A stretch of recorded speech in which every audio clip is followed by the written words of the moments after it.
two deeply unquestioned assumptions in science, never questioned. The first is that matter is insentient, that matter doesn't have any awareness whatsoever. That's where things get stuck. That's where the hard problem comes from. We assume that matter has no consciousness whatsoever. So the problem comes, how does consciousness come into existence then? Well, and here the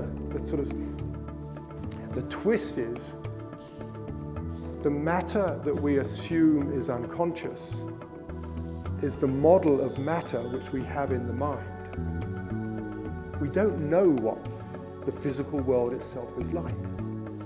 We have this image in the mind of matter, and that's all we ever know. We think that image we have of matter is unconscious.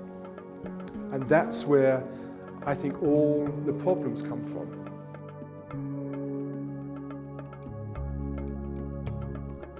In Judeo-Christian thinking, there's the instant of Genesis, when God said, "Let there be light." But in Buddhism, there is no Genesis. Timelessness, no beginning, no end. And how can you reconcile this? Either the universe had a beginning or it didn't. There's no middle ground until now. Now there is a way to combine Buddhism with Judeo-Christian thinking on Genesis. We physicists now believe, though we can't yet prove yet, we believe that there is continual Genesis in an ocean, a timeless ocean of 11-dimensional nirvana.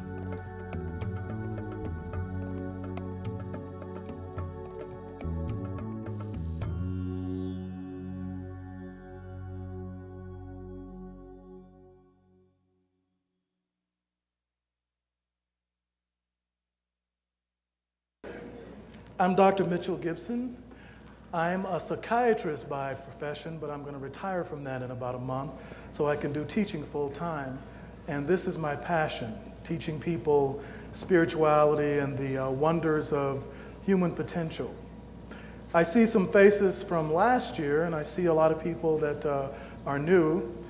This is a seminar, actually this is a talk that is condensed from a 2-day seminar. So we have 115 slides to get through. We won't get through all of them, but we have about 3 hours. I mean, there's going to be a break in there. What we're going to do today is to go over the forces and the dynamics of the spiritual world. And we're going to make some definitions about what the spiritual world is, how it functions, and how we function within it. Because as human beings, we are an integral part of what we would sort of loosely call the spiritual world. It is a real thing. Now, why is a doctor here talking to you about the spiritual world? Well, when I was a kid, and you probably heard this story 100 times, but it's true, I could see things around people, and I could see people that had passed on, and I thought everybody could do that. And so one day I talked with my pastor, who happened to be a fundamentalist Baptist minister, about that. I was 7, and I asked him, why do these dead people hang around their funerals? Why do these spirits walk around? And he told my mom. And I didn't mention it much after that, because I realized that most people couldn't see those things. When I was in the 1st grade, I would sit in my class while the teacher was going over certain things, and I would leave my body and float on the ceiling and look at her upside down. I thought it was funny until I told her about it one day. I've learned since not to talk so much, except in certain groups.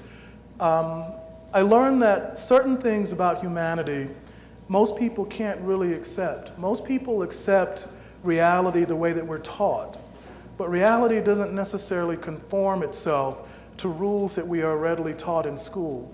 As Dr. Michio Kaku was talking about this morning, reality has multiple dimensions. That's been proven. And that those dimensions have a reality outside of our physical understanding.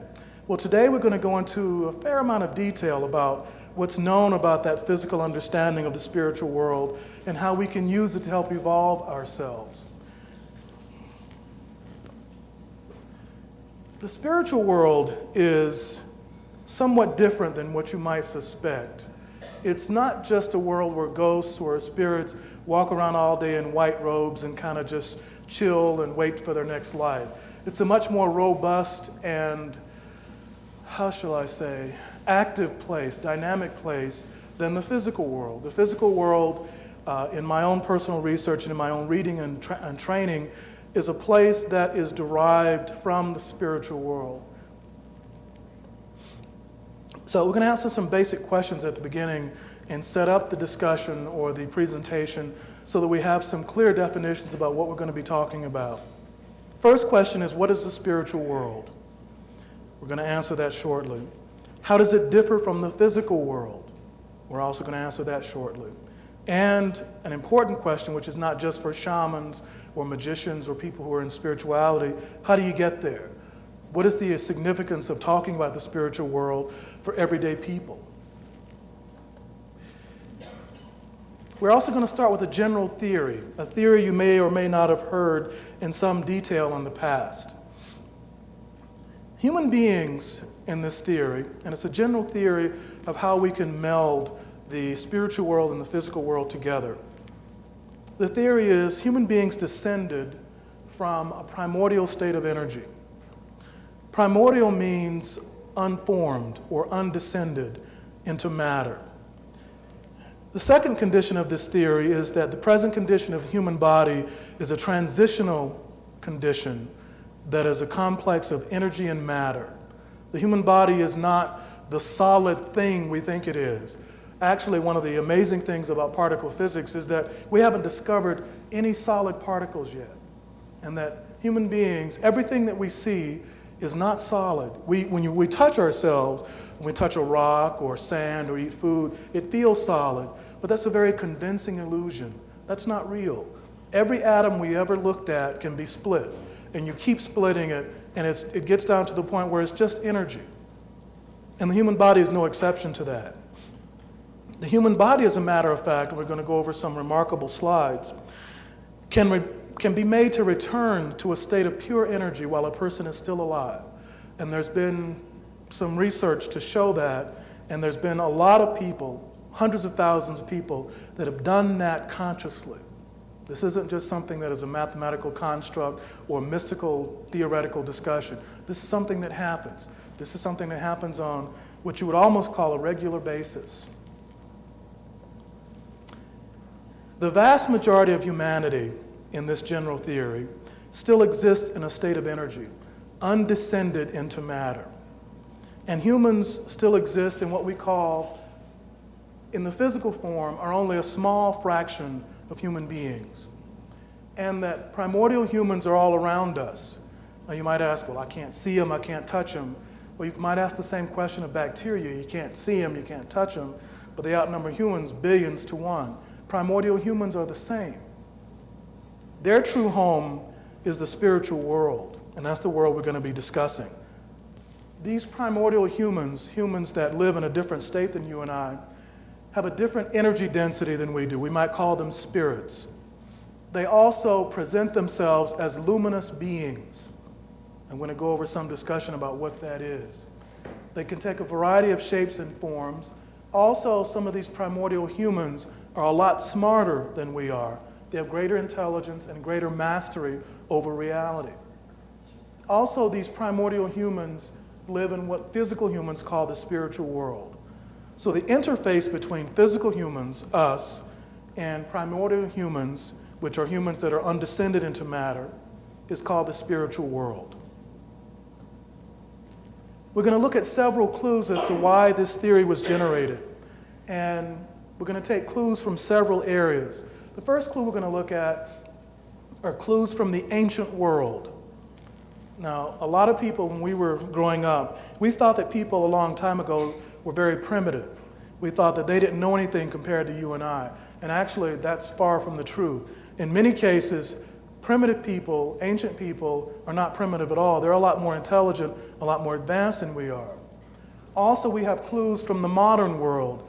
There is evidence from the modern world that the spiritual world and the human physical world are not that dissimilar, that there's an interface that we're just beginning to understand and to see.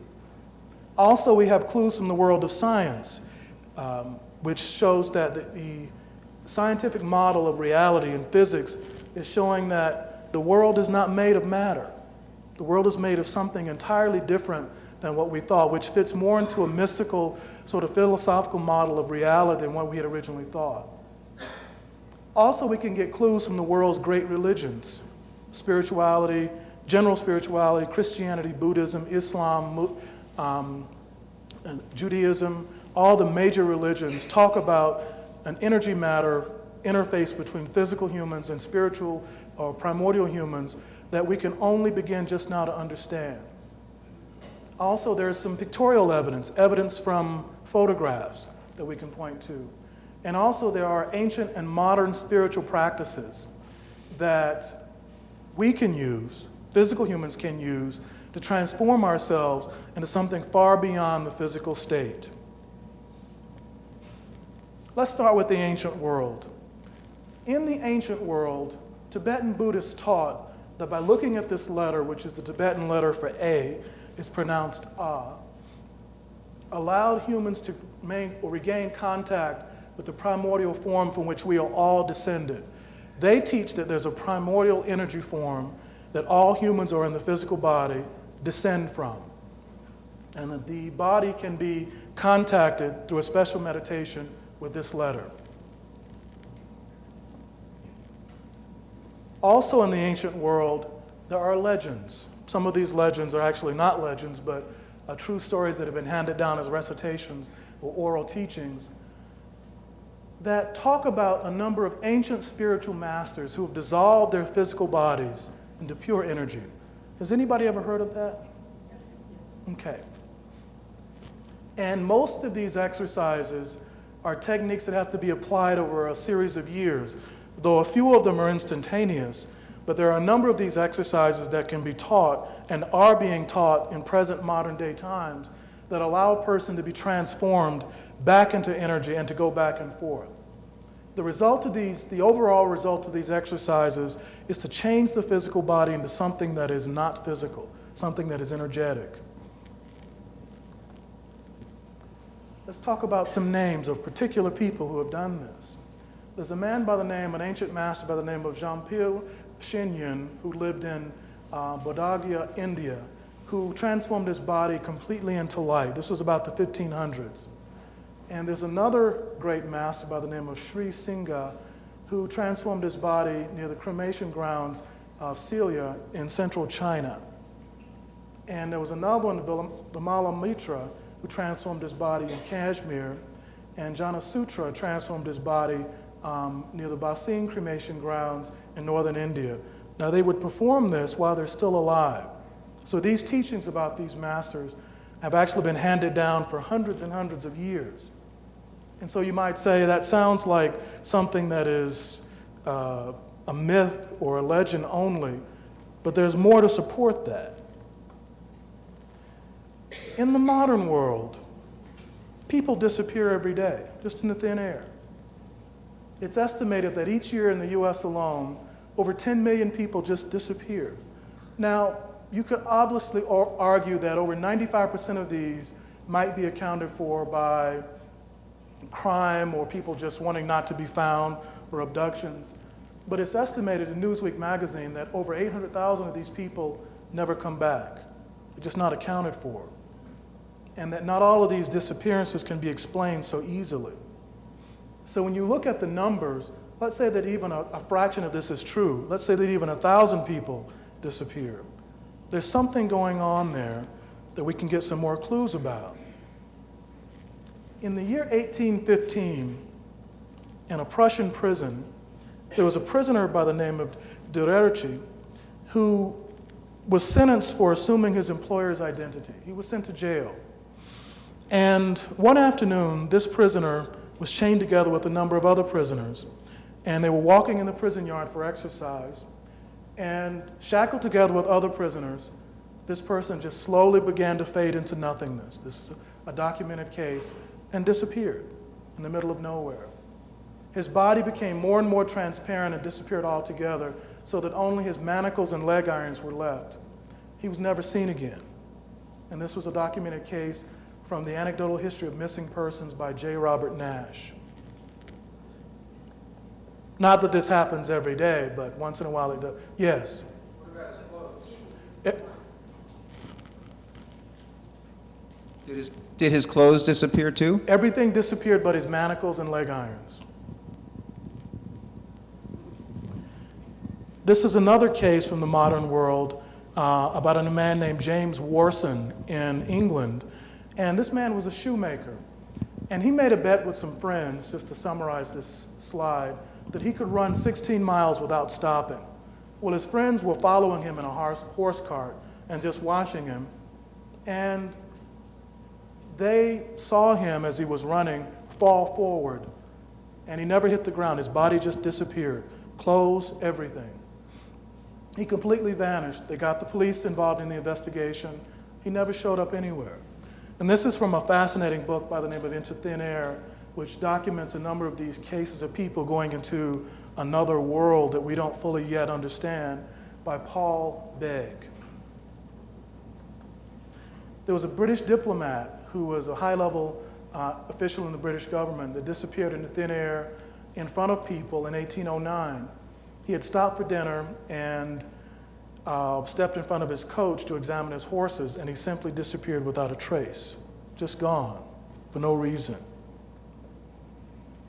Now, this doesn't just happen to one person or one individual. I'm sure you all have heard of cases where entire villages or ships will disappear, and they have to be going somewhere. So we're going to talk about possibly where they're going.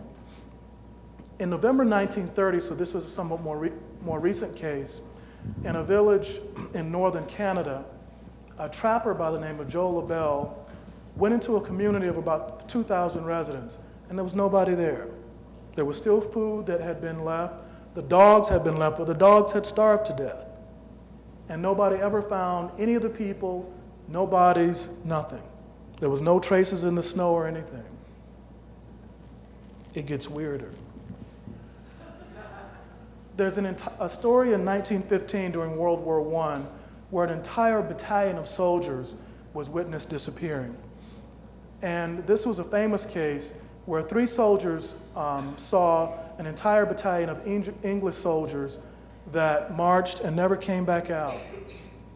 The battalion was assumed to be kidnapped or taken prisoner by the Turkish government.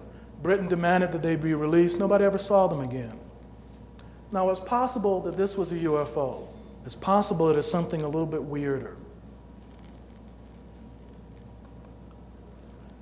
So, let's look at the world of science.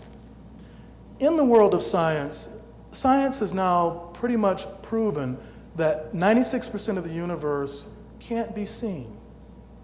That when you look at a room like this, when you look up through a telescope, when you look up in the sky, that 96% of what's there, you can't see it. The best estimates of what the universe is made up of anyway, like Dr. Kaku said, is something called dark energy or dark matter. We can't see it, but it accounts for more than 96+% of the universe's matter. It's also the most common thing that is in existence. Dark matter is not made of protons, electrons, or neutrons. So when you look at your body, 96% of your body is not protons, electrons, and neutrons. Your body is an unstable matrix of something we're only beginning to understand. Well, oddly enough, the world's great religions have already anticipated this discovery. They say that there's something in the body, the physical body, that the physical body is moving toward. That the physical body is not just something that is going to live, be fed, and die one day, and that's it. That there's sort of a higher purpose for what we are as physical beings. In Christianity, they call that the resurrection body. In Hinduism, it's referred to as the Vajra body. In Buddhism, they call it the Buddha body. In Tibetan Buddhism, they call it the Jalus, and we'll refer to that a little bit later. And in Indonesian Islam, they call it the body of light. And in Islam in general, it's called the diamond body. But as you can see, in most of the world's greater religions or major religions, there's already an anticipation that something greater is in store for the human body rather than just death. and that the true home of the human body is not the physical world, that the physical world is only a temporary place that the human body lives on its way to somewhere else. Now let's look at some interesting cases here. This is a picture that a patient gave me. And this is a picture, if you look at it closely, shows a being that is floating above what looks like a mantle or something near the door. And this is a picture that was taken shortly after the death of a lady in the family. And this being stayed and talked with this family for 6 hours. The being said that it was from another dimension that was made out of a different sort of matter, and it had come to collect the soul of the lady who had just died. I asked the family members not to turn this picture in, not to do anything with it, because I felt that they would get the wrong sort of publicity for it. And so they haven't. But if you look at this picture, you can see a being that looks like a butterfly. And it has, if you look at it closely, it has a human head. The head, when you blow this up, has eyes, he has a mustache, he has blonde hair. And it's sort of weird because I'd never seen anything quite like that. So it points to, and these are very simple people. These are not people that would go around with very sophisticated technology to make something like this up. The lady that showed me this was in tears. She wanted to have some sort of explanation. This is another picture that was sent to me, and some of you might have seen this. This was taken during a transatlantic flight. And the plane went into difficulty, and the pilot announced that they were going to crash land because the plane had taken a nosedive. And one man on board decided to take a photograph. Now, the plane's crashing. He's got his camera out snapping pictures. Sort of an unusual presence of mind, I would say. And the plane suddenly just leveled off. And everybody was saved. When the man took the picture outside, he said that he saw something like an angel in the clouds. And the angel had extended his hand over the plane, and the plane was saved. And this photo was provided by a man from Holland who had witnessed this and had developed the picture. If you look at the picture, you can see something that looks like a man with a robe, and you can see sort of like a sash around the robe. And that's not something that you would expect during a plane crash. It was just something that was not planned in any way. It seems like there's another dimensional sort of energy going on there, another form of matter that's interacting with our physical matter in a way that we can't account for with our physical laws. This is another picture. I specialize in forensic psychiatry, which is the type of psychiatry that deals with accidents, injury, and illness that don't lead to death. When it leads to death, it's called forensic pathology. Now, this is a picture from a car accident. If you look at that car, you would think that nobody would walk away from that. But the occupant said that they saw a being floating in front of the car before the accident, and they walked away both without a scratch. Now, this picture was taken by a police photographer who said that he also saw this. Again, you see an energetic sort of being, a being that is not physical, obviously, but obviously there's a form of matter there that we're not fully able to explain with our physical laws. There's something else going on there. Now, everybody has heard of luminous balls of light or orbs. This is a picture that was taken, I think it was about 5 years ago, above a cemetery. And this person that took the picture saw these luminous balls of light. There's a very famous author by the name of Brad Steiger who took a survey of over 20,000 people. And in his survey, he talked to people who believed they had experienced something supernatural. 37% believed that they had experienced a light being, and 38% that believed that they had experienced an angel. Millions of people have taken pictures of these luminous balls. So let's talk about what this might be. This is another picture taken in someone's backyard of these luminous balls, and this person actually saw them. When you look at these balls, you see sort of a matter or cell-like structure inside of it, and you see them just floating around the background in there. This is another picture and you see the balls in different colors and different shapes and different sizes. And literally millions of people have taken pictures like this. And people really don't understand what that is. So the question comes up, according to the theory, is this a picture of a different type of human being? Is this a picture of primordial humans undescended into matter? Is this a picture of a different state of matter that we don't fully understand? This is another picture taken, again, near a cemetery and in a backyard, and literally billions of these things have been photographed. And the first thing you would think, well, these people have dirty cameras. There's something wrong with these cameras, but not all of them can be accounted for like that. So let's talk about some physical modern techniques that might begin to explain why all of these different forms of matter, these pictures, these beings that look like angels, these luminous balls of light. Let's try to make some sense out of what this might be by looking at one particular technique and one particular case, which will lead us directly into a discussion about the spiritual world. The rainbow body, or the jalous, can be generated by something called the tricode practice. The tricode practice is a specific form of Tibetan Buddhism where one's physical body is dissolved intentionally into the subatomic constituents that make up the body, leaving only the hair and nails behind. Has anybody heard of this before? That's Chagall. It's not Trek Okay. Show. Actually, it is. I'm Say that sorry. again? I thought it was Tragall, not Trek Show. Trek Show, you don't gain the rainbow body. Actually, It's this is Tragall, correct. I thought. Okay. The process generally takes about 7 days where the body progressively shrinks in size. And there's a very famous modern case where this happened. This is a man by the name of Khenpo Achos, who died in the summer of 1998, which is actually relatively recently. And he died without any signs of old age or illness.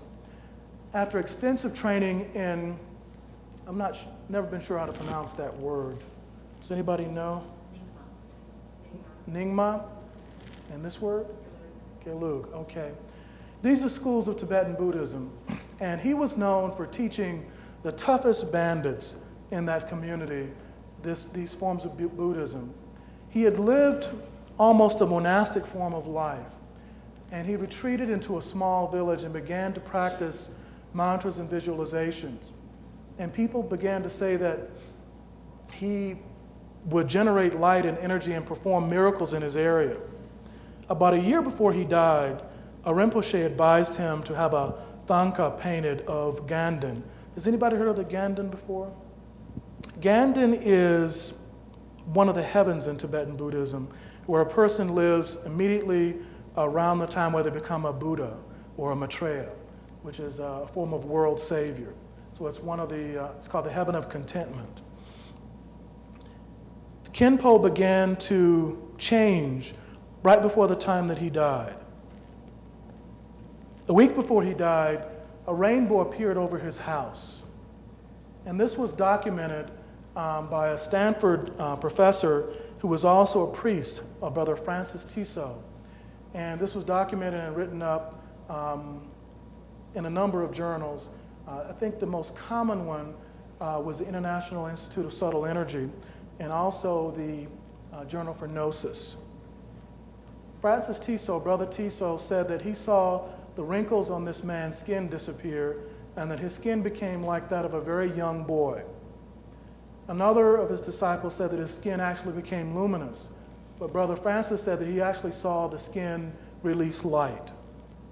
Everyone present noticed a sort of sweet fragrance and that they saw rainbows fill the sky. They also heard something that sounded like music, but they couldn't make out the words in the area that this man was passing. A lama, after his passing, his immediate passing, a lama told Khenpo's disciples to cover his body with a yellow cloth and not to touch it. The disciples could see through the cloth and they saw that his body was shrinking. But there was no sign of any decomposition, no insects, no smell, and the weather was warm outside. On the 8th day, they looked in the box that they had stored his body, and there was no body at all. His body had completely vanished. All they found was his clothing actually the cloth, and there were no marks on his clothing at all. And they found something else. This was all that remained of his body. And it's one of the reasons they call it the rainbow body. One of the things that happened to the Buddha when he passed is that they had difficulty cremating his body. And they say that many of the relics that were left as a result of Buddha transforming. This man, Kinpo, said that he had distilled his body down to the direct essence of what his body was made of, as a direct result of the practice that he had talked about. Well, when you look into this phenomena, which was somewhat fascinating to me, you find that he's not alone, that this is something that happens fairly frequently. This is an area of Tibet called the Sacred Dzogchen Natural Mountain Caves area. And this is about 7,000 meters up, which is over 20,000 feet, pretty high up in the area. And this is an area where many of the world's practitioners, or the most enlightened practitioners, go to achieve enlightenment, but not only to look for enlightenment. They also go to particular caves, this one is particularly. And in this particular cave, in the Right Canyon area, there have been many yogis in the Dzogchen tradition who transform their bodies directly from this cave into light or into energy. This is called the solitary retreat practice, and they say that it is the fastest way to achieve enlightenment in one single lifetime. It costs $25 a month to maintain this cave, and in 1959 the Tibetan government went to great lengths to destroy most of these, which I thought was a shame. Now, this lineage is something that has been going on for quite some time. This has been going on for a number of years. The Holy Dzogchen area is a natural sacred land, and there have been many supernatural beings who still appear here on a regular basis. It's a place of great pilgrimage in the Far East. And many of the practitioners who go here experience the Buddha, they experience a number of bodhisattvas, they still experience a number of beings who have enlightened and moved on to this spiritual world dimension. And they call it a place of miracles. They say that this particular area, which is between the Siltram Snow Mountains and the Rudam Canyon, is a place where many miracles still occur every day. So it's a place of great pilgrimage that most Americans don't know about. So in modern times, there have actually been a number of other people who have done this transformation that is not well written about in our country.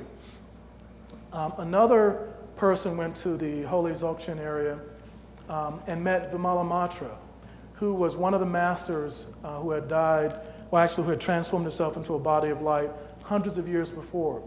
He meditated after receiving this special energy from this being Vimalamatra. And in 1958, he was taken to prison by the Chinese army. As he was being taken to prison, and this is a very famous case, he began to fly into the air and disappeared in front of everybody's view. And he transformed into light in front of the Chinese army. In another very similar case, this is another man, Sonam Namgyal, who is probably one of the most famous cases, was also practicing the Dzogchen tradition and attained the rainbow body in front of thousands of people, just in front of people who were watching him do this. He did it in particular in public. And to date, more than 100,000 people have transformed themselves using this technique in this tradition into what we call a rainbow body. These people in this tradition have changed themselves from physical matter purposely into a different form, which is something that in our Western mind doesn't really sound possible. This is a man who is a very interesting human being. His name is Prince Ratu Pandiji Pandita. He is descended from a line of kings that is unbroken for 12 generations. He is also descended from a man who transformed himself into a body of light in 1663 in front of his entire court. This man is recognized, the Prince Pandita, as a direct emanation of his great, etc. grandfather, Prince Pandiji Sakti. And he is one of the ruling families in Indonesia at this time. He is also recognized as a Maitreya, or a direct emanation. Anybody know what a direct emanation is? Now, this is a man who transformed himself into light. So why is he back? How does that occur? Yes? Just one second. He's an incarnation to come back as a bodhisattva, Okay. decided to take back the physical form to continue the teachings. A direct emanation is somewhat different than a direct incarnation. An emanation occurs when a being who is transformed or become enlightened decides to come back for a specific purpose. This man's purpose is to come back and teach people how to transform themselves. This is what he teaches. And he's been recognized as a master in doing this. So, let's look at our general theory. There exists some evidence that points to a certain primordial lineage of human beings. The human beings can transform themselves into something that's beyond just the physical body, and that this matrix can be transcended by certain techniques, and that there is a spiritual world that once a human transforms, that they can potentially go into this world and live in a certain higher reality. So what is this spiritual world? What are the forces that govern this spiritual world? And how can human beings take advantage of these forces? And how may the primordial state be achieved by ordinary physical human beings? Now, one of the reasons I'm interested in this research is because I had contact when I was a resident with one of these primordial beings. And I wrote about it in a book called The Living Soul. And in the book, I describe a story. And in the story, I talk about my contact with a being who called himself Dejanti. I'd never heard that word before. And I was a second-year resident in psychiatry. And in your psychiatry residency, you stay up anywhere from 2 to 3 times a week doing what we call being on call. And when you're on call, you can go in on a Monday and not go home and get any sleep until Wednesday. And so I thought that I was hallucinating out of being fatigued and just not getting enough sleep and getting enough rest. One of the things that happened during my contact with this being is I learned that the being had another name. The other name this being had was Thoth. Has everybody heard that name before? T-H-O-T-H?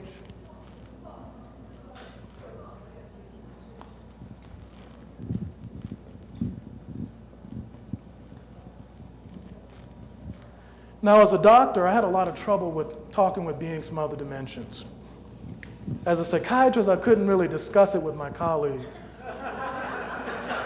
But there were some patients I could talk to about it. There's one story I write about in the book about a man. I was on call one night. His name was, it was not his real name, but I called him Mr. Lanazuki. And Mr. Lanazuki was manic depressive. And we had admitted him because he had run from Germantown, Philadelphia, down to Central Philly, which is about 20 miles. But he did this in his boxer shorts and no shoes. And this was in the dead of winter in Philadelphia. So this is not something an old man in his 80s you would think would be able to do. But he did it. And the police brought him in, and he didn't stop running around for an hour or so by the time I saw him. But when I saw him, he said, "Doc, who is that glowing guy in the corner there? Big bald guy." And I thought, is he seeing the same thing I'm seeing? And so he said, "Oh, he looks like you a little bit too." I said, okay. So we had a conversation about my personal hallucination, which was no longer my personal hallucination. And grudgingly, over time, I had a lot of other experiences like this that began to show me that there's something to our universe, to our reality, that is higher than our world. That there are beings who are more intelligent than we are, beings that we don't write about in Harrison's textbook of medicine, or the DSM-3 or DSM-4, that have a great deal to teach us. So a lot of what I learned about the spiritual world came from my interaction with this being, which sounds a bit shamanic for lack of a better term, but that's what happened. And I waited 20 years to write about this, for obvious reasons. I like practicing medicine. But I'm retiring next month, so I could talk about it as much as I like.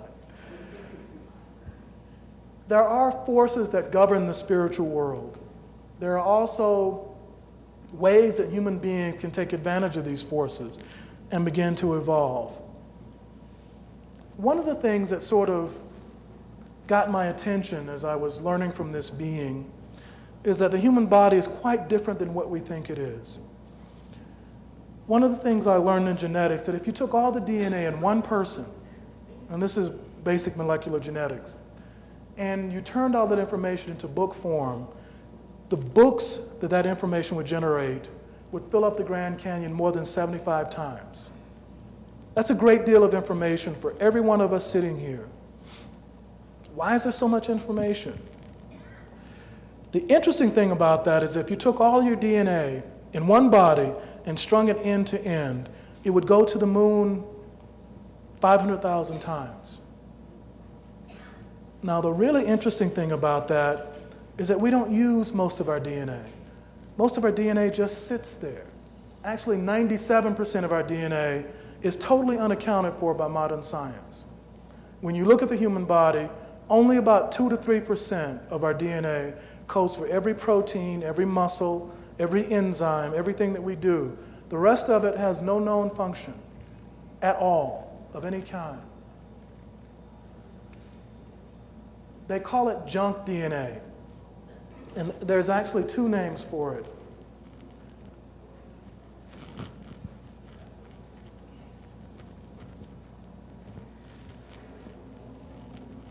When you look at the physical body, sDNA, or silent DNA, is 97% of your body. It just sits there. It's silent, doesn't do anything. pDNA, or physical DNA, is anywhere from 1 to 3% in most people,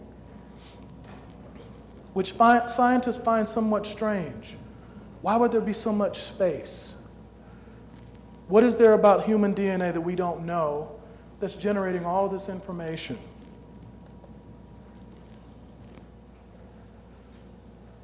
So, some interesting parallels come up when you look at human potential, when you look at human DNA, and when you look at the universe.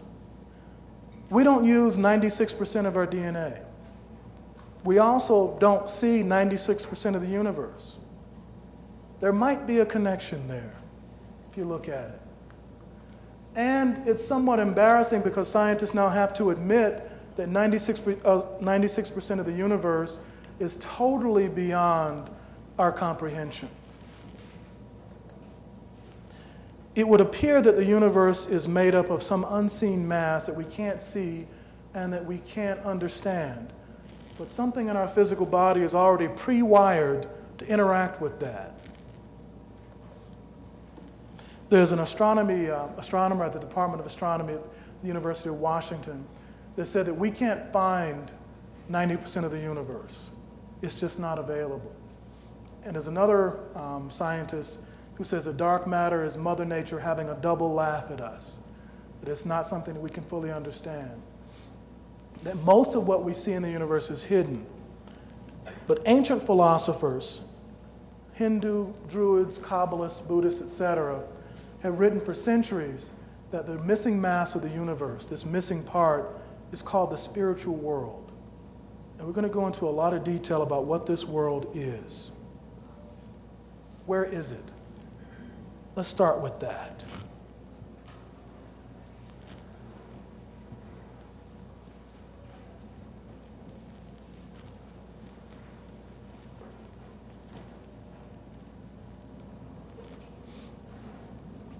The physical world is still in the process of being created. There are people that are being born every day. There are plants that are being created every day. Everything in the physical world comes from something that pre-existed before it.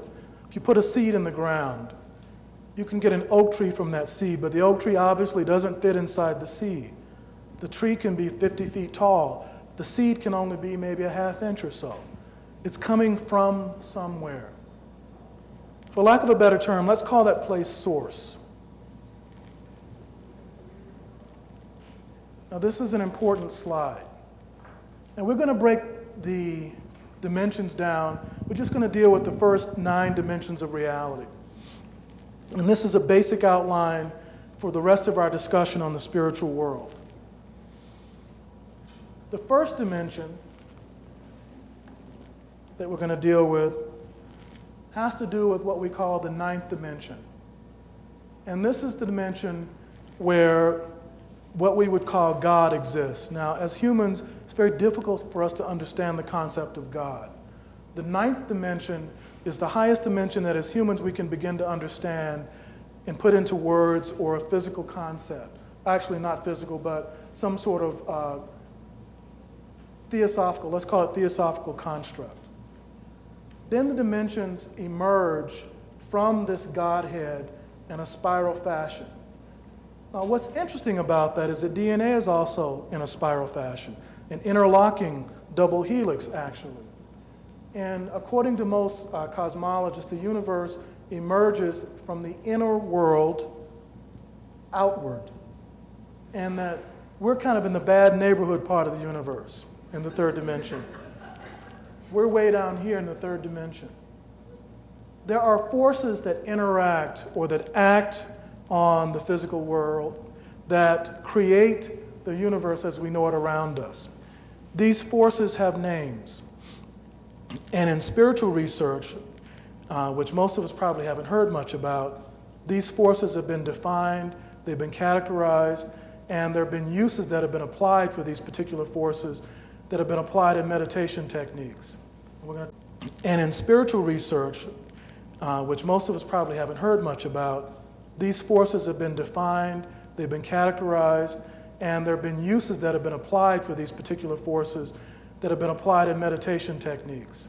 We're going to talk about some of those techniques in a moment. The first force that acted upon the universe is called the A factor. What do you think that first force does? Just as a guess. Anybody want to guess? Now, this is what we would call God, and this is the first force acting to emerge what we would call reality in the form of the 8th dimension. What would this A factor force do? What does it do? Anybody want to take a guess? Raise your hand so we can use the mic. Vibrate, make sound. That's true. It does vibrate. What else does it do? Could it be light? It is light, that's right, but it has a very particular purpose that still acts on us today. Create. It does create, but what particularly does it create? Well, I wasn't going to say what it was going to create. I was just saying its function was to expand. Okay, that's very good. All of those answers are correct to a certain extent. A factor has one job. I'm sorry, go ahead. Matter? It does help create matter, that's right. Were there any other before I go into? Catalyst? It is a catalyst. That's warm. That's very warm. You want to go ahead with that? I do this to my students all the time. Catalyst that infuses energy with purpose. Okay. That's Luminosity, radiance. Let me go ahead and give it to you. Okay. But that's close. The purpose of A factor is to separate humanity or to separate reality from what we call God. It's called the factor of the first propagation. It separates everything that exists from what we call the state of non-existence or God. God would be, in our terms of discussion here, the term or the sum of all potentials. The A factor causes things to be created in their original primordial form. That's what A factor does. And A factor acts through all the different dimensions. It causes a person to say, I am. I am Mitchell, I am a plant, I am an animal, I'm a fish, I'm a tree, etc., etc. It causes beings to want to express themselves in form. Before that, all things are formless. The purpose of the A factor is to give reality a form, a way that it can experience itself and experience the universe.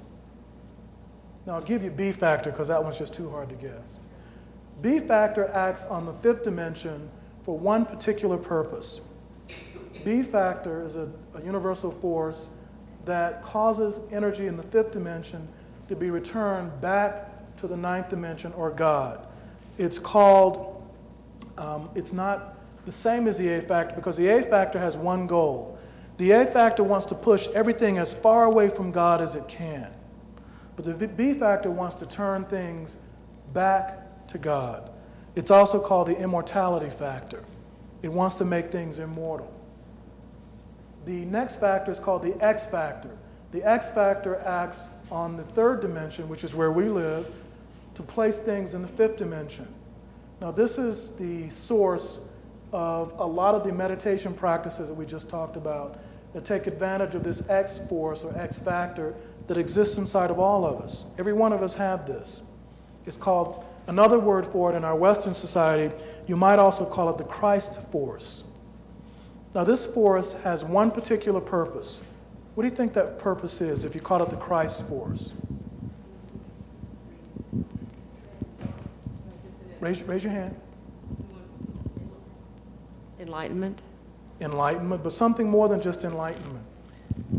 Transformation? Transformation into what? We go back to our... Primordial state. That's right. That's right. Exactly. Very good. The X factor exists in all of us. You can measure it using certain techniques. The X factor has one goal. The X factor takes the 97% of our DNA and turns it into a light body. That's what the X factor does. That's its function. All of us walk around with the X factor being dormant inside of our bodies all the time. There are specific meditation techniques that have been devised over centuries to take advantage of that dormant state or that dormant force.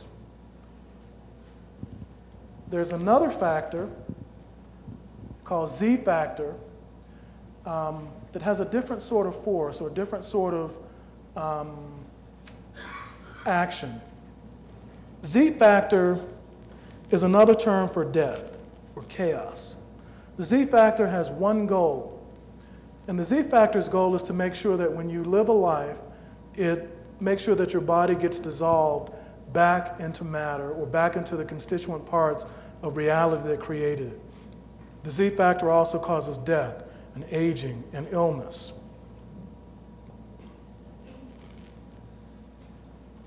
Were there any particular questions about that before we go on? Yes. Raise your hand, just a second. Do you make any correlations with those 9 factors and the 3 kayas?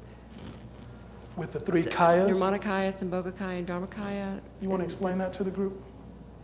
Well, it's a Tibetan tradition. There are 3 Dharmakaya being pure essence, emptiness, awareness, and the Sambhogakaya being innate, unimpeded luminosity, which is the great array of appearances of Dharmakaya, and then Nirmanakaya being the great pure appearance of awareness. We actually do. It sounded like that's where you were going at it. Is another question? There's another question right there. There's a history of a discussion of people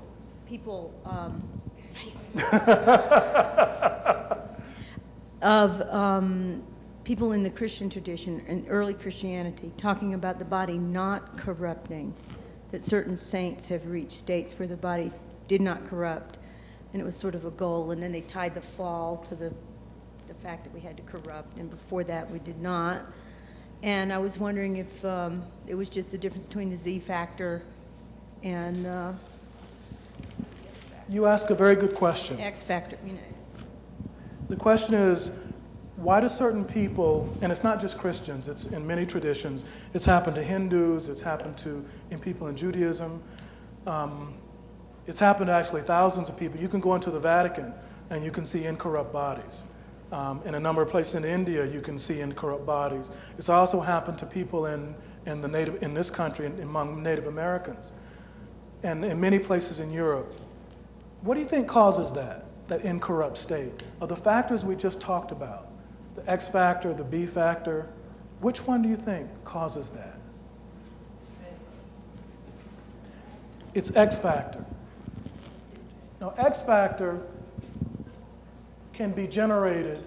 It's a dormant factor. Now, some people, when they generate this, their bodies begin to change. They develop healing ability. Their body begins to give off light. They begin to be able to float, for instance. They also begin to transform themselves, and because of the activity of this particular factor, people are often sainted. So what are some of the ways that this factor can be activated? Because one of the things that happens when you activate it, people become incorrupt. An incorrupt body is a body that doesn't decay normally. When I studied forensics, we had to study bodies in different forms of decay. And you can actually determine how long a person's been dead by the insects inside of that person at the time of your study. Certain insects come at particular times of decay. But an incorrupt body doesn't have that. There have been incorrupt bodies found in mud. And mud is one of the fastest ways people decay. Also, there have been incorrupt bodies found that have been hung in people that were crucified in the air. And the air is actually the fastest way that people decay. The air has more bacteria in it than the ground. Did everybody know that? So what are some of the ways that we might generate this X factor? Just if you think about it for a second. How does it come about? Yes? Meditation or prayer? That's right, meditation.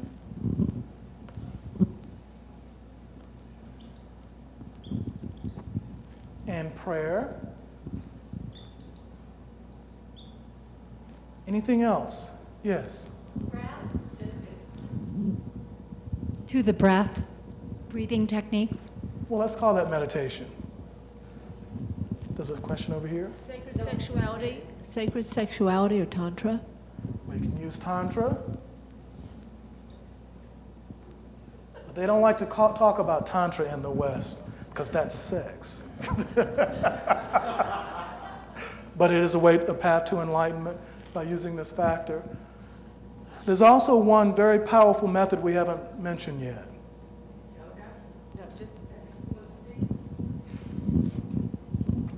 Yoga? Let's call yoga meditation. Okay. Tantra is also a form of yoga, but it's a very particular type of yoga. Yes, in the back? Chanting. What would you chant? What would you chant? You're close. Starts with an M, ends with a mantras, that's right.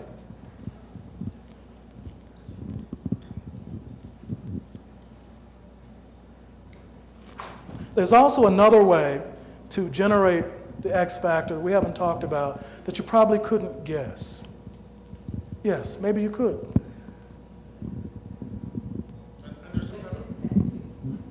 Under some type of crisis or stress that just happens, and then spontaneously something happens?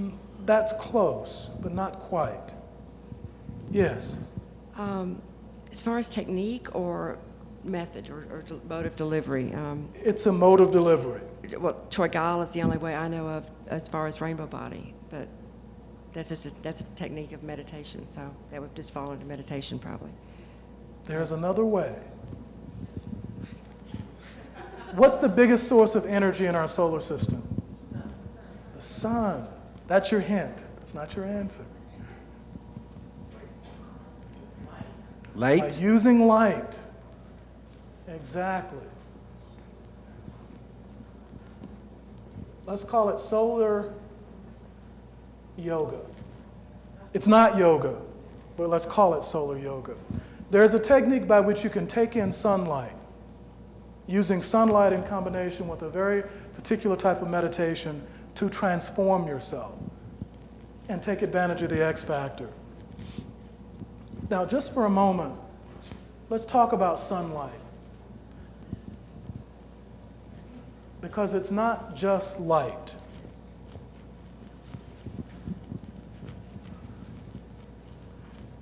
Now, sometimes when you're doing research in spirituality, you might notice that most of the ancient cultures seem to worship the sun in some form. In ancient Rome and Greece, they had gods for the sun. In the Babylonian tradition, there were gods for the sun. In Christianity, Christ was associated with the sun. In Judaism, there was a form of meditation that's associated with sunlight, taking in sunlight. Even in China and India, there's a solar aspect to worship. There are a number of different aspects to sunlight that help us with the process of evolution, that can also help lead us to a better understanding of the spiritual world. There are things inside of sunlight spiritually that most of us don't know about. So let's talk about them. One thing that's inside of sunlight, obviously, is electromagnetic energy. We call that light. That's the easiest thing to sort of understand about sunlight. When you look at the sun is bright. It gives off energy. But that's just one of the things inside of the sun that is being generated by the sun. The sun also generates something called information factors.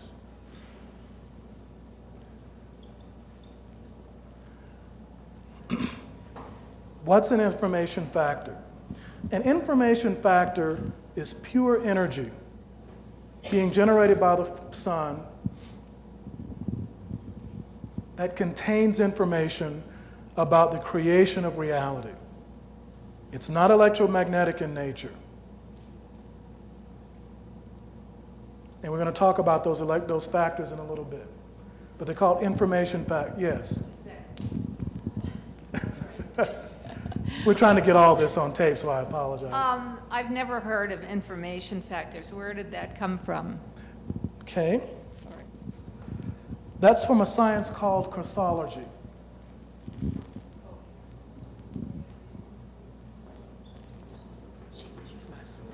Anybody ever heard that term before? It comes from a combination of two words, cosmic and logos. And also, it's also called cosmic cursology or solar logos. So it's a combination of words that basically means information derived from the sun. Now, this is primarily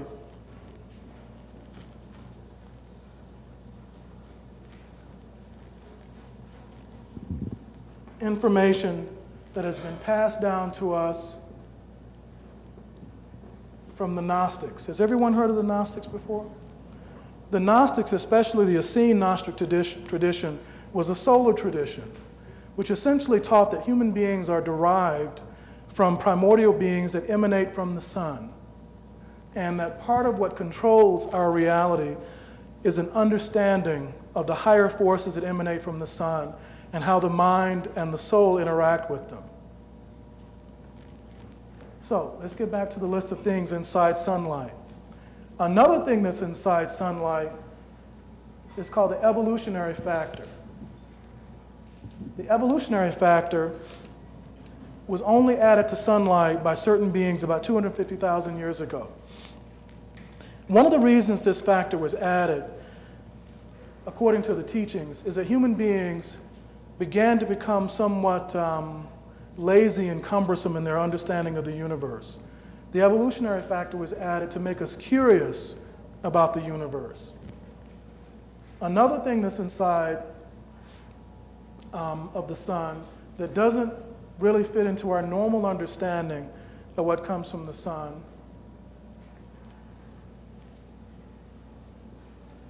are called mandalas, specifically divine mandala. Divine mandala are geometric forms. If you look at sunlight, one of the things you notice if you begin to look at it for a while is you begin to see geometric shapes. And these shapes don't really make any sense when you first begin to look at them. But there's been an exhaustive study of these shapes by a number of some of the deeper esoteric spiritual religions. And it shows that these shapes have a tremendous effect on the subconscious processes of the human mind. What do you think these shapes do? What's the purpose? Why would the universe, or why would the sun emanate this energy? Divine mandala in particular. Is it a mandate, if you will, to get back in touch with the primordial source, basic ground? That's good, that's close enough. Essentially, it's a way to guide us back toward enlightenment. It contains information in a very highly complex geometric form that leads the subconscious mind on sort of a journey through life so that people develop a hunger for reality, for understanding the deeper forces of reality. It's where our desire to know God comes from. There's one other force. Okay, wait. Yes. I attended a very erudite conference on crop circles. Some MIT scientists were there. Mm-hmm. One guy had a theory. This is really exciting. Now you're talking about the geometric shapes. That he reproduced the flat crop circle by putting geometric shapes underneath a source of very powerful energy. It was, they don't know what. But the shapes placed that way underneath created the crop circle at the bottom. So how do you think that happened? How do you think that happens? It's in your theory, doesn't it?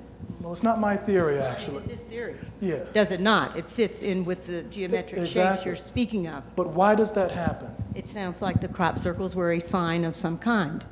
Or they were stored inside of the energy so that under certain circumstances you can reproduce them. Actually, one of the things that composes the human body are these divine mandala. Each of us has stored inside of us certain mandala that once you master them will enable you to do things that look like miracles. They're not really miracles, but when you understand what the mandala does, you can control certain forces like gravity or the force of light or other forces in the universe that are connected to that particular mandala. That's a different study, though. The fifth thing that's inside of it are universal forces.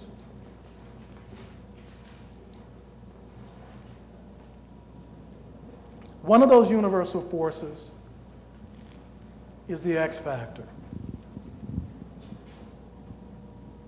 All of that comes through sunlight. Early in my training, I didn't believe any of this.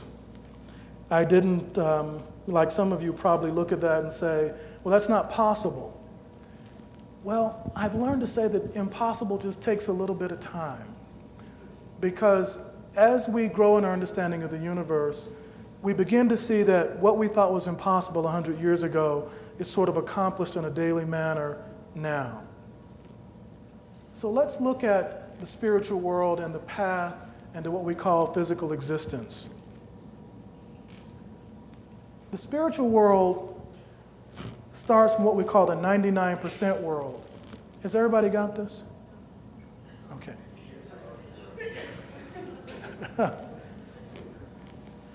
Starts from what we call the 99% world, which is very similar to what Kabbalah teaches about there being a very evolved or much higher form of reality beyond our physical world from which all the other dimensions sort of derive. Our dimension is way down here, close to the 1% world, which is also something called null space, which is devoid of reality as we know it. It's a better way to look at that. It's not on this slide, though. Each of these dimensions, as you go down from the Godhead, or what we call the Creator, sort of devolves in complexity. So by the time you get to the fourth or the third dimension, reality is not quite as complex. Beings become subject to something we call death. So as we were talking about earlier, Christology is the science that we're talking about. It's a very ancient science that was propagated primarily by ancient Gnostics, primarily from the Essenes. Can I erase this now? Has everybody heard of the Essenes? The Essenes were a very, for lack of a better word, they were a very interesting group. And that's putting it very mildly.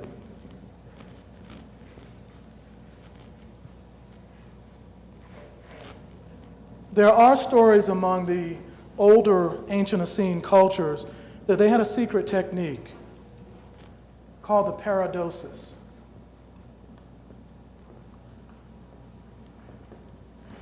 Has anybody heard of that before? Okay. So the paradosis was a technique that involved taking in sunlight, among other things. And through the paradosis, one was able to transform themselves from a mortal being into an immortal being made of something other than physical matter. The paradosis was something that was only passed to the elder elect members of the Essenes, never to the women, which is sort of unusual, because if you're going to be immortal, why not have women around? But that's just me.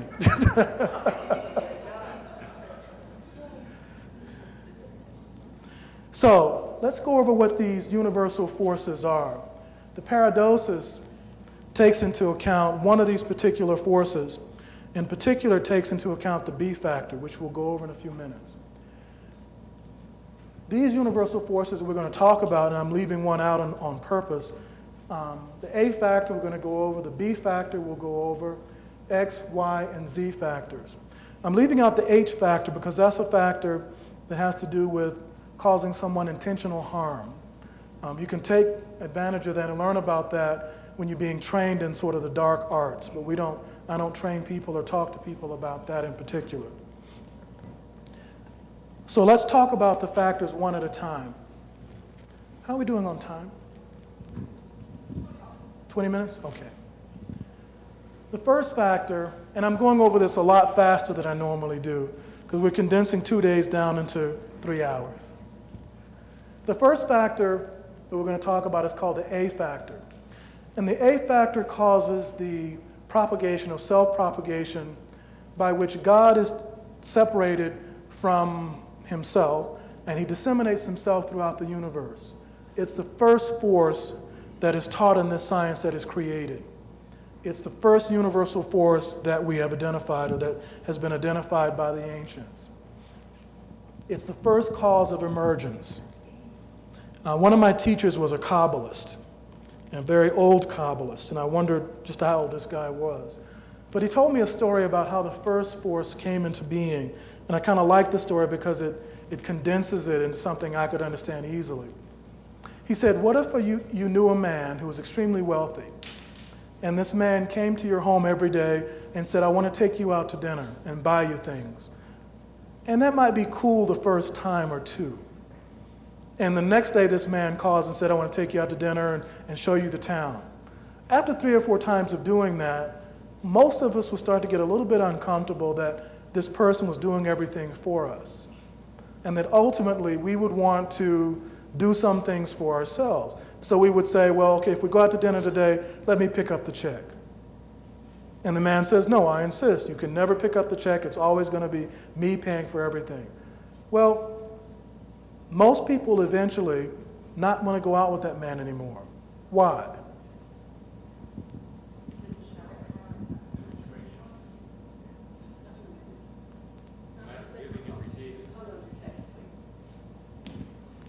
It's a matter of giving and receiving. Because that's right.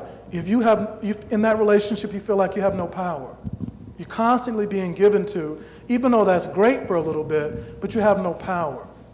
And so my teacher said that this is the way that humans in the beginning, in the primordial state, saw God. That God was primarily giving us everything we ever needed, and we never had to do anything. And so that some of us said, you know, I want to create my own apple pie. I want to create my own reality. I want to create my own everything so that I can feel the pleasure of giving things to myself.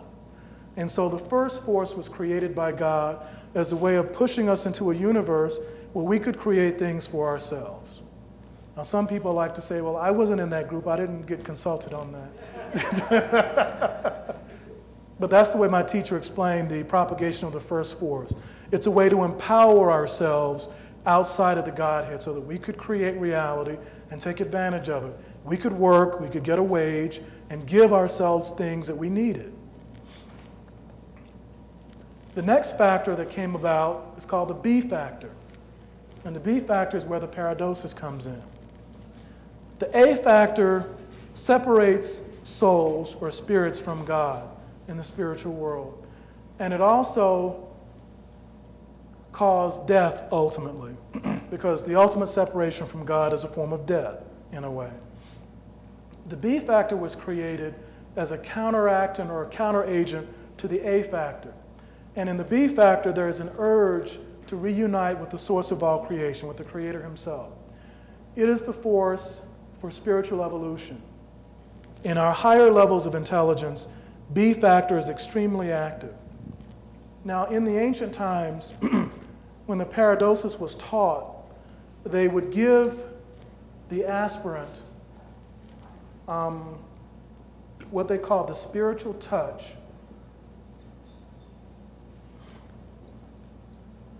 And basically, they would touch you on the forehead. And the master would pass energy into the aspirant. And then the aspirant was given a mantra. But it wasn't really a mantra so much as it was a word.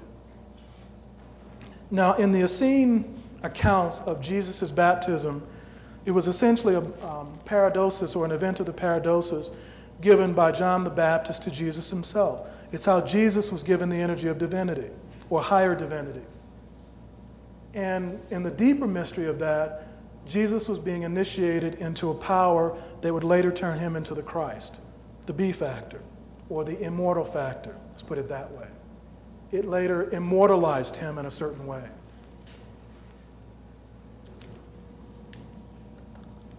The X factor is another one of these forces that has a very specific job.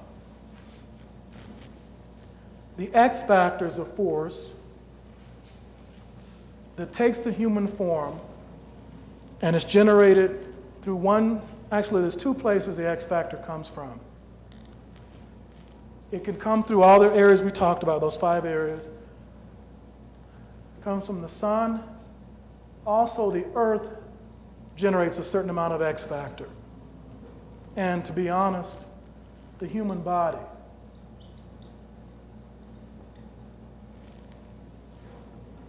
Generates a certain amount of X factor. A friend of mine who's an astronomer at the University of Arizona talks about his research, and in his research, he did radio astronomy on the human body. If you look at the human body generates the same radiation as a star. So that radio telescopes had to be built far away from cities, because human beings, when you point a radio telescope at a city, human beings light up like stars. We put out the same type of radiation. But one of these radiations is the X factor. It's very weak in most humans until they learn to bring it out more. This X factor has one focus, and that's to change the dormant 97% of human tissue into an immortal form. Now, there's a mantra that you can use, and this is a very ancient mantra. And this mantra is the embodiment of X factor. And the mantra will take X factor inside the human body, and if it's repeated under certain circumstances, 6,400,000 times, give or take 5 or 6 times, the human body transforms itself. Would you like to know what that mantra is? I've never had a group say no to that question.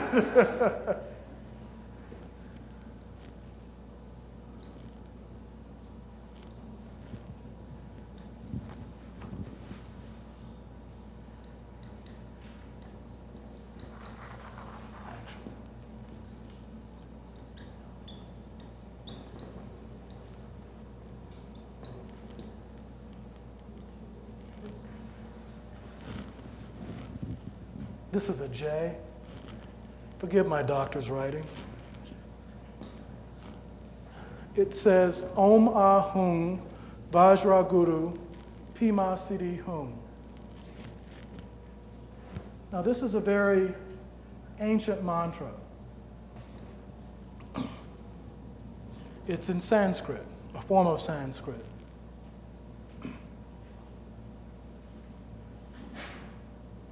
And the purpose of this mantra is several-fold. It slows down the aging process in humans. It also is called the immortal mantra. It energizes the X factor inside of humans. Also, it's a mantra that you can use with your solar meditation. Now, how do you think you might combine this mantra with your solar meditation? And my students can't say anything with this, 'cause you guys already know. How might you combine this mantra with solar meditation in order to accelerate the process of evolution?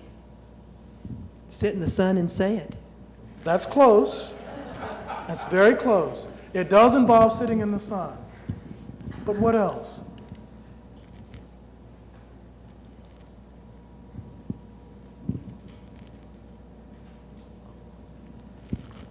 The Buddhists use a prayer wheel. Can you put it on the prayer wheel and spin it? And You sure could, but that's not what we're looking for.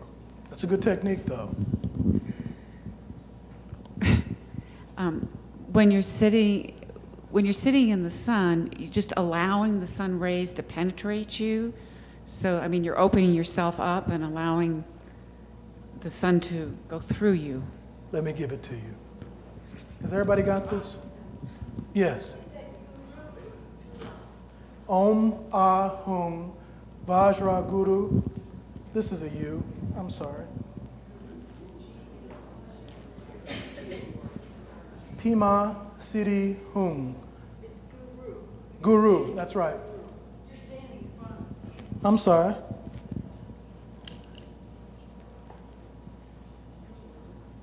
Om Ahung Vajra Guru Pima Siddhi Hum. Let me just give you a little bit of background about how you can apply this.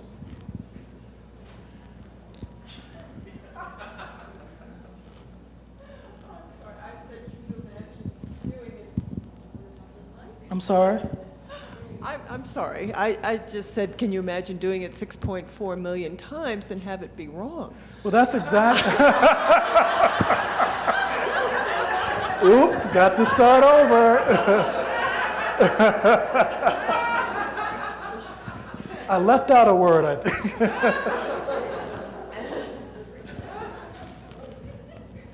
The sun doesn't always radiate the same kind of energy.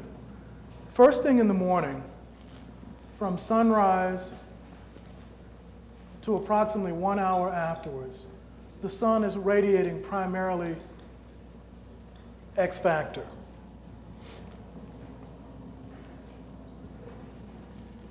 From 1 hour before sunset till after sunset, the sun radiates B factor and a little bit of X. In the hours intervening, the sun is radiating primarily Y factor and Z factor, which are very destructive factors. Yes?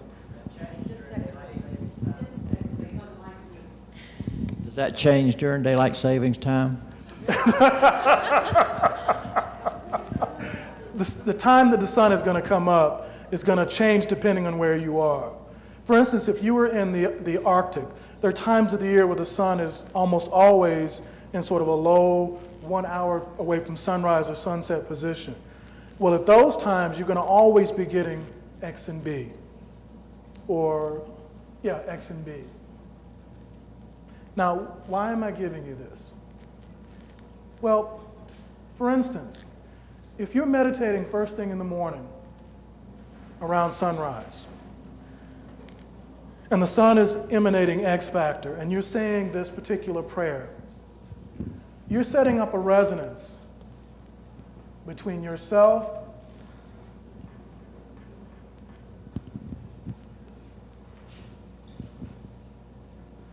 and the sun.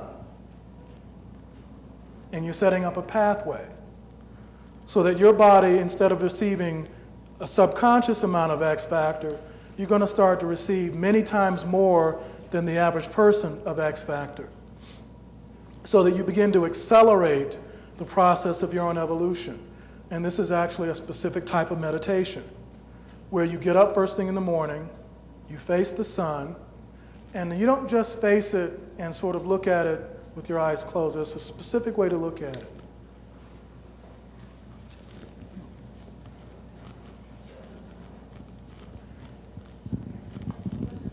When you look at the sun first thing in the morning, sunlight's really different. Yes. Yes. I have a question. Who's your teacher?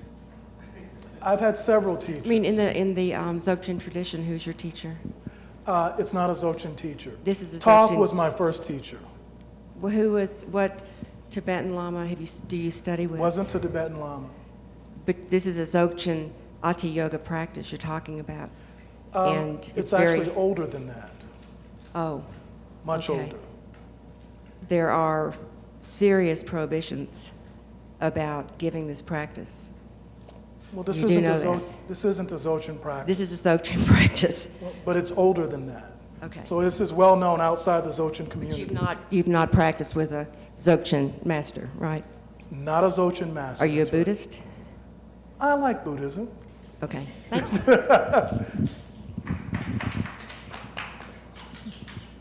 Yes. I'd like to be in my hot tub for the rising sun. Is that okay? You got a cool house. I do. Please come. So, in this technique, there's a certain way to look at the sun. First thing you do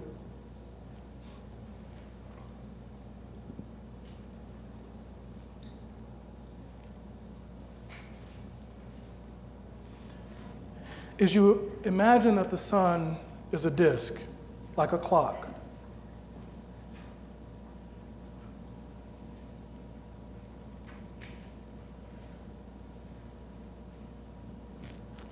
And each of these disks, well, each part of the disk can be separated into 4 parts.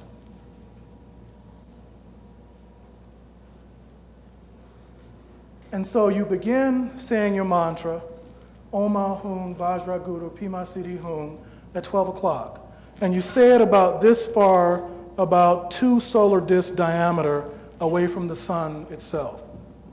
And this is only at sunrise. Don't do this at midday when the sun is pretty bright. And at sunrise, the sun is not going to hurt your eyes. So you say it at each of these stations 5 seconds. So, Oma Hum Vajra Guru Pima Siddhi Hum, you can say it about 2 or 3 times at each station. And then you repeat it at each station. You do that twice.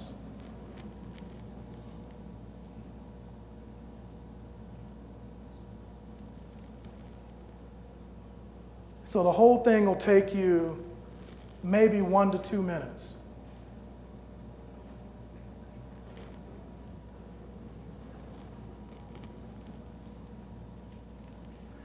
Now, I caution you not to do it more than 1 to 2 minutes for the first couple of months. Because what's going to happen is that this factor, this is a universal force. You don't want to take more than a couple minutes of that factor in during the first couple of months. Now, several things are going to happen as you begin to take in this force. What do you think might happen?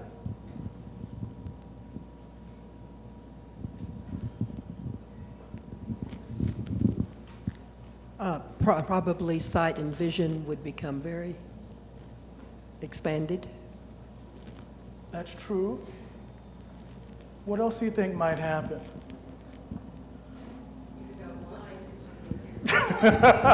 You could go blind because you look too directly at the sun. You're not Actually, doing at it. sunrise, the sun is it's like a candle. It's not going to hurt you.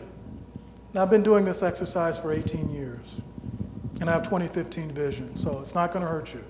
Don't look at it when the sun is in X and Y factor. That's anywhere between the 2 hours after sunrise and 2 hours before sunset. That will hurt you. That will blind you. Yes?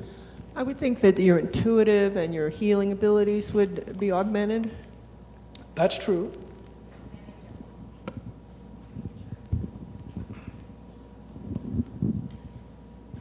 Might you have a kind of spiritual experience or You're going to have catharsis experiences. that- That's right. You're going to have experiences. The first thing you're going to download are those mandala. And they're going to go directly into your subconscious. Those mandala are a little bit like God's instruction manual for your own evolution. They kind of guide you on a higher level as to what you can do with yourself as a spiritual being to evolve past the point where you are. That's the first thing that's going to happen. Second thing is you're going to start to take in sunlight into your body. Okay. Now, once sunlight goes into your body, it starts to transform you. And one of the things that it does is you become more intelligent. You begin to just know stuff out at the top of your head without even understanding how you know it. Your brain starts to wake up dormant areas. In some women, they have breast enhancement, and in some men, they become more virile. Your hair starts to change from gray to different colors. We need to take a break. How long is the break? Half an hour? So we'll pick up again at 4 o'clock. We're going to go ahead and do part 2. As I said earlier, I'm Dr. Mitchell Gibson, and this is part 2 of our presentation. I'm leaving a lot of information out because this is a 2-day seminar that I'm going over. And we're going over a lot in an hour and a half, but I think you're kind of getting a feel for a lot of the information that's been hidden from the public that I don't feel should be hidden from the public as much, because why shouldn't everybody have the opportunity to advance and evolve? It shouldn't just be held in cloistered groups, I believe. So that's why I do this. So you're going to hear some things you probably haven't heard before, and it's designed that way because this information has been put away for over 4,000 years. So there are certain people, and I'm one of them, that believe that it's time to start teaching everybody how to be on the same spiritual plane, wherever that is, and to give them the tools necessary to do that. So it requires somewhat of an open mind. It requires somewhat of a change in your worldview, because a lot of what I'm talking about, you're not going to find in books. It is written in books, but those books are not disseminated for the public. I've been given permission to write about some of it and to teach about some of it, but a lot of it has not been released to the public yet. But what I'm talking about, it's okay to release that. Now, do we have any quick questions before I go on to the second part? Could you interpret the mantra for us?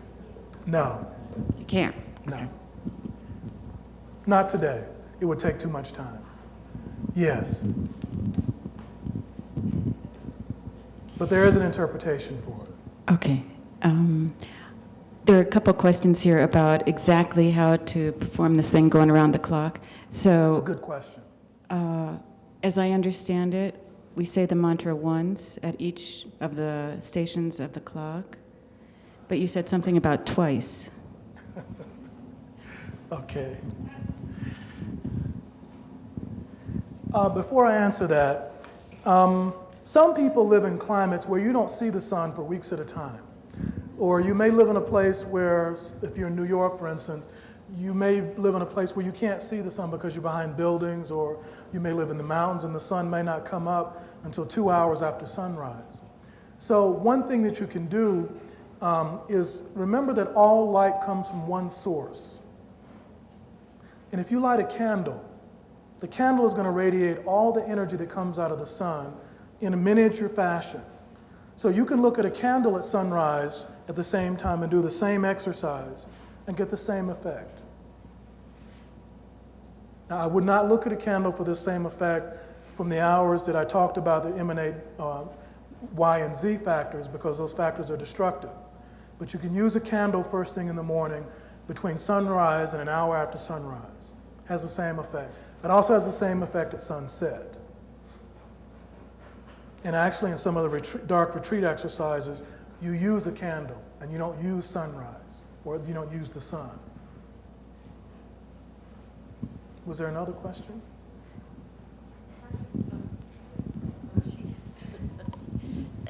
The same question she had is, do you stop at each of the stations once or twice? Or? I'll go over it again. Let's say that this is the sun. Okay? And there are stations around, and you're going to look at it, if this is one disk, so you're going to look at it about that far away from the sun. Okay?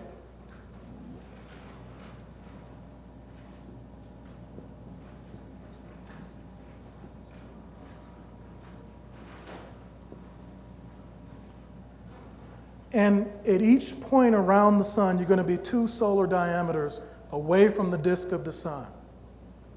You're not going to look directly at the sun, at least in the beginning. And you just go around the sun clockwise. And you're going to repeat it twice. Oma hum, Vajra Guru Pima Siddhi hum. Repeat it here twice, here twice. And you go all the way around it. That's one rotation. You repeat it for what's called 2 rotations. Is that clear? Okay. When you say when you go around, stop at the station or go around the stations, are we moving physically, or our eyes? You're only moving your eyes to an imaginary point equivalent to the point of a clock.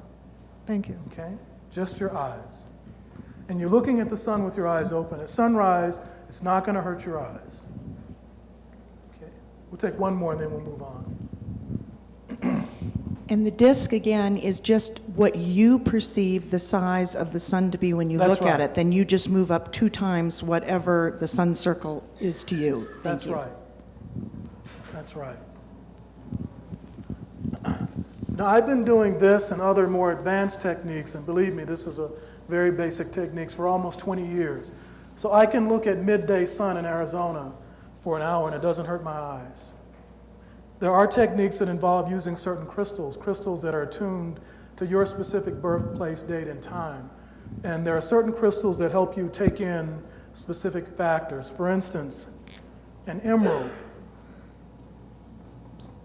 combined with certain techniques, focuses sunlight for X factor. Okay? If you use a CZ, and you can get CZs in pretty good size. CZs give you B factor, cubic zirconia. They're cheap, you can get them on eBay for $20. Pretty good size ones. Rubies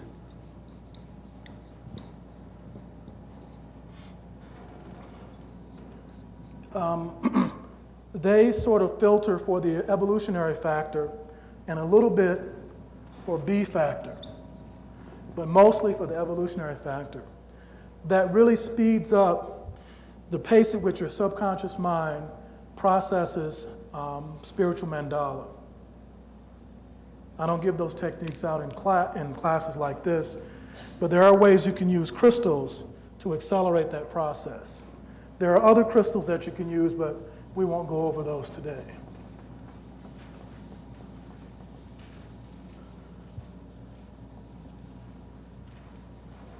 Okay.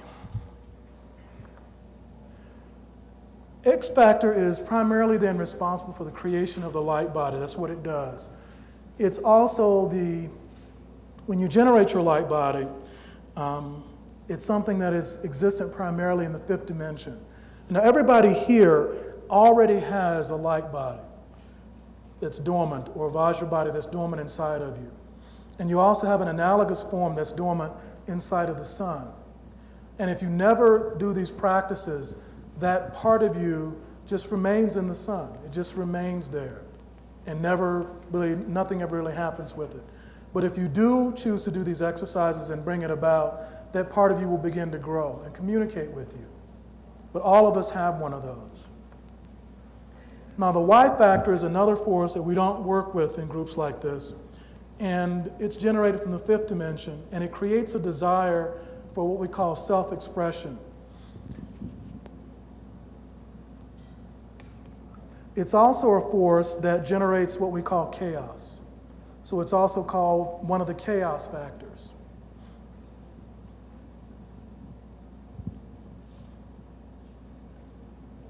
The Y factor is responsible for, among other things, the creation of the human subconscious. In beings in the fifth dimension and above, they don't have a subconscious. Why do you think it's necessary for humans to have a subconscious?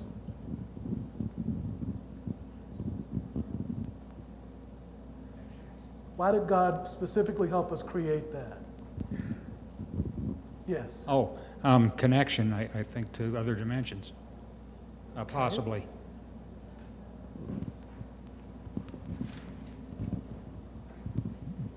I was going to say protection. Protection, exactly. Protection from what?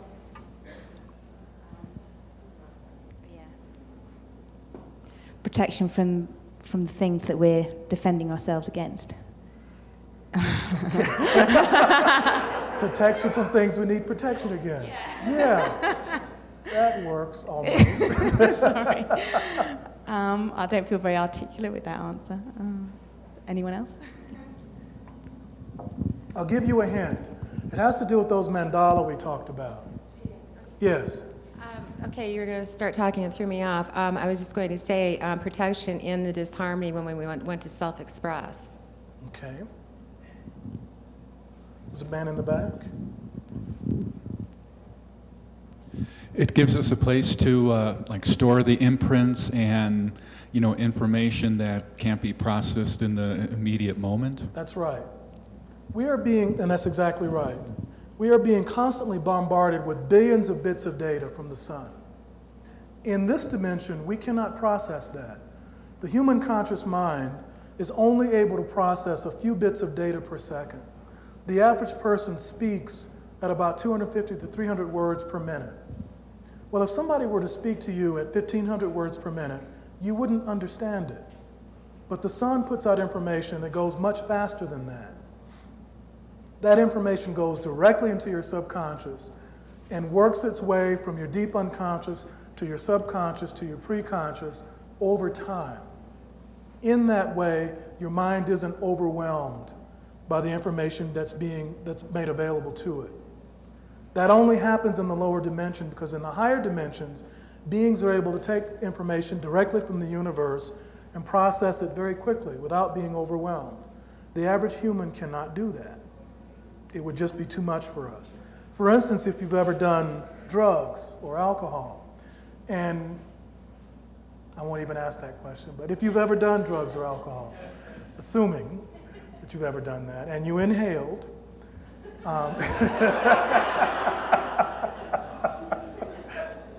has anybody ever gotten that feeling where they heard a lot of words or saw a lot of color or visions that just came in real fast at the same time? Not that I've ever done that, but has anybody else ever had that experience? Raise your hand if you have. Okay, then you know kind of what I'm talking about. What's happening is that the universe is normally putting out a cacophony of sound and light and words that we're constantly being bombarded with. All of that stuff gets put into the information in your subconscious through the action of Y factor. So it's like a protective mechanism, but protecting us from the universe. and the information we're being bombarded with. So you were half right. The Z factor is a self-destructive force that emanates from the fourth dimension, and its primary goal is to make sure that things die. Now, why is it important that things die? Why is it important that beings experience death? Death is sort of a misnomer. It's not real in the way that we think of death, but why do you think it's important? Why do you think God put that into the system? What was the importance of putting that in? So that we get another chance at evolving the human race, that we come back and evolve? This is a hard question, so I'm going to give this to you. Because you won't get this one, but you can try. Go ahead. Things can't stay static. They have to change. And to make room for the new things, the old has to die. Okay. So let me give you sort of a quick lesson in spiritual mathematics using these forces. You have the X factor and the Y factor and the Z factor and the B factor. These are the only ones we're really going to work with, and a little bit of the A. Now, when a person is alive, there are two factors that keep you alive, that keep you functioning. Those two factors are the X factor and the B factor. Those two factors stored inside the human body keep us alive. We call that life force. Okay? Those two factors are impelled by the action of the A factor. The A factor pushes us into reality and pushes us to take advantage of the life force. Those two factors are balanced by the Y force and the Z force. So you have life on the top, and you have death on the bottom. Does everybody follow me on that? So the life forces are the X and the B. That's another way of looking, a little bit more advanced way of looking at life force. The Y force and the Z force cause death, basically. When a person leaves this world, when a person dies, something unusual happens. When you're born into the world, you're pushed into the world by the action of X and B. As you get older, this number gets larger. So when you're born, this number may be a ratio of 10 to 1, depending on how long you're supposed to live. So if you're supposed to live 80 years, this number might be 80 to 1. But what happens as you get older? Most people don't take advantage of X and B factor. They don't know how to store that in their bodies. So over time, this number goes from 1, because we store up Y and Z, and you don't have to do anything to store up Y and Z. Y and Z factors are stored in food. Certain foods are higher in Y and Z factor than others. The food that has the highest amount of Y factor is pork. And many religions ban pork without really teaching you why. But pork has a very strong destructive life force inside of it. As you get older, you might build up these two forces to where these two forces become even. The moment one outstrips the other, we call that aging. As the forces become imbalanced. And when they become imbalanced to a certain degree, we call that death. The physical body dies. When the physical body dies, it no longer becomes subject in the same degree, because without the physical body, we have nothing to store the Y and Z factors in. So in the process of death, we're basically throwing off Y and Z force. Then we're brought back into the cycle of life by the action of X and B. And we start all over. So that technique was created so we could learn how to tilt the balance in our favor so that eventually we could become immortal. When these two numbers reach a critical mass, they totally cancel out the numbers on the bottom so that your body no longer becomes subject to death. And that's basically what a light body is. It's a physical body that has canceled out all of the effects of the negative universal forces acting on the physical form. I normally take 2 hours to go over that, so you guys are a bright group.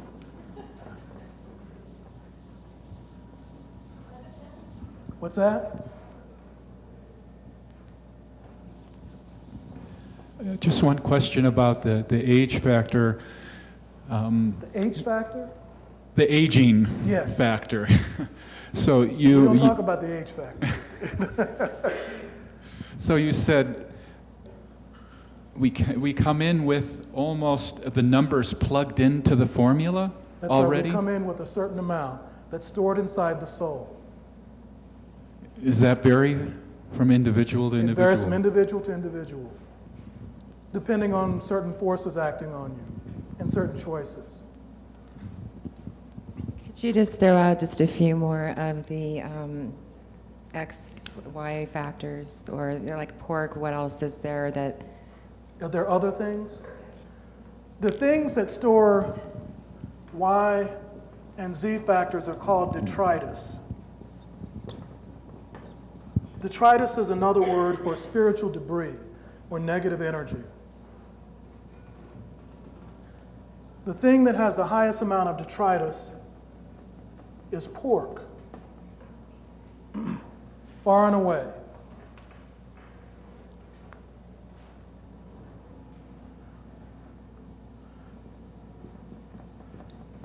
Alcohol has a high degree of detritus.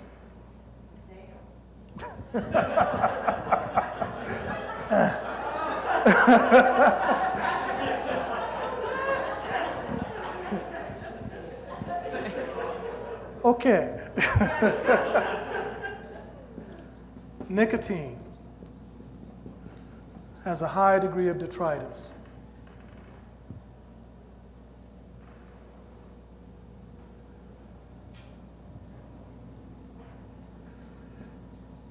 Cemeteries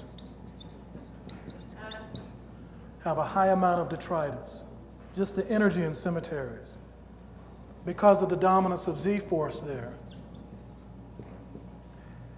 So they're not good places to build a house.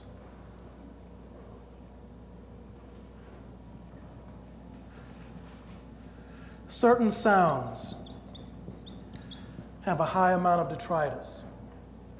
The sound of cursing, the sound of negative language or negative words have a high amount of detritus in them. That's just a partial list, but you kind of get the idea. Yes? Pork. Why pork? Do you have an idea? I don't know. Don't know. Never have known that. Yes? What about negative words like that come out of depression, as in poor me? Interestingly enough, if you say certain negative words to plants, they react to it. They know that that negative force is there, and the detritus will begin to have a negative effect on them. People are the same. If you look at a person that, for instance, somebody who's a gothic death metal artist, everybody know what gothic death metal is? It's a really, and this is my personal opinion, it's an awful kind of music where a person intentionally tries to sing like a demon with a really deep, throaty voice, and they cuss a lot. Well, when you talk to those people, I've had a number as clients, they look awful. They age more quickly than normal, and they have usually lifestyles that lead to an early death, like a lot of rap artists, for instance, that use a lot of cursing in their music. When you look at their lives follow the music, in part because of the words that they use. Yes? giving you a workout today, aren't we? What about somebody who works a lot with the ill and dying people? Is that? Let's not go over that. You mentioned on immortality, is that a one-time deal? Once it's achieved, then you don't have to work to eliminate those factors, or they don't come back? That's right. Those factors are totally eliminated forever. Now, you can send a direct emanation back into the world, but that's only a copy of yourself. That's not you. And some Maitreya's or people who become enlightened will do that as an example of what's possible. That once they become enlightened, they send a copy of themselves back into the world to teach people that this is what is possible. The person, Prince Pandaji, that I showed you, is an example of a person that did that. The Buddhas are an example of people that have done that. And there have been a number of other people after that. But they're not people in the same way that you and I are. They're copies of a person. So a bodhisattva would be one almost Bodhisattva, his avatar, Maitreya, same thing. Okay. They're copies of the same soul. They come for a specific purpose. So these copies, are they not subject to detritus, the copies? They're subject to the same force as any physical body is, but they're created for a specific purpose, and when they dissolve, that person's not coming back. They were created for a specific purpose at a specific time. And the original soul that created them is not in the world. It's only an emanation of that person. They're called Maitreyas or avatars. Okay? Z factor is the dominant factor in the third dimension. Z factor has an important function in that it creates the ego. The ego is a part of the physical form that creates self-expression. Z factor also creates aging, illness, and death. The ego is the part of us that gives us an identity. It's also the part of us that separates us even more from what we understand as God. It says that I'm the only thing that really exists, and maybe God is my invisible buddy, but he's really not real. I'm the only thing that's real. The ego is a part of us that says that. That's an action of the Z force.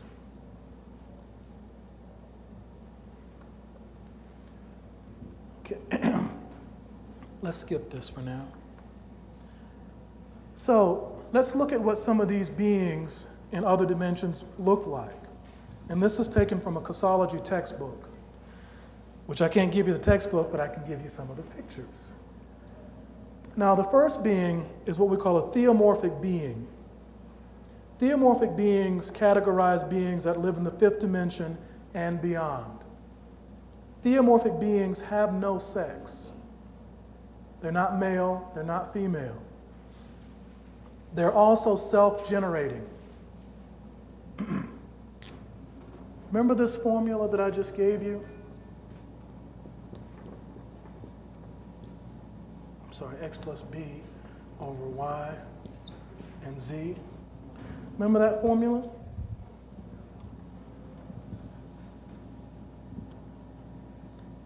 Well, these beings have no y and z force at all.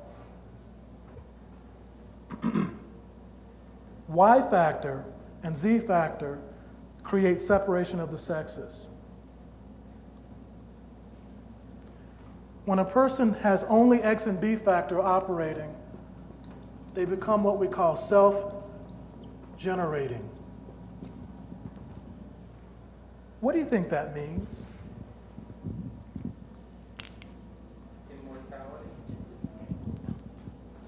Immortality? Immortality, but more than that. It means you can give birth to yourself continuously without the need of parents. So once a person becomes enlightened, and once a person gains fifth dimensional consciousness and gains a light body, that body becomes self-sustaining and self-regenerating. And it never dies because it doesn't have those lower factors that we talked about acting on it. It only has the higher forces acting on it. Theomorphic beings. Now, this is a scale picture of beings from other dimensions. If you notice, let's say this is an average third dimensional human male and an average third dimensional human female. Let's say this human male is 6 feet tall. Let's say this human female is about 5'5". Look at this theomorphic being. How much taller? This being may be 8, 9 feet tall. Well, in my interactions with them, that's how big they are, if not bigger, compared to us.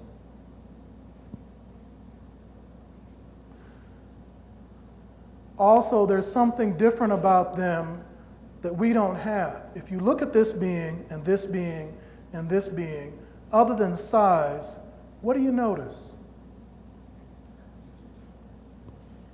Yes. Exactly. There's a light around this being, there's a light around this being, but there's none around us because humans don't glow. Human beings, the average normal human being, does not glow. Unless you've gone through the full stages of enlightenment. Have we talked about enlightenment, the stages?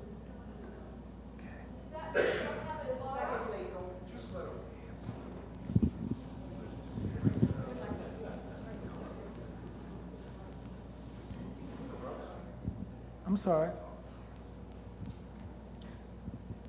If a human being has gone through the stages of full enlightenment, then that human being becomes at least theomorphic, at the very least.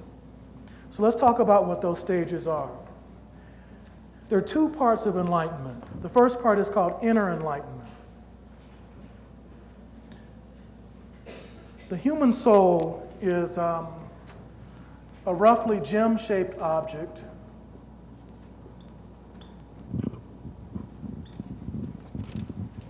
that has 617 facets.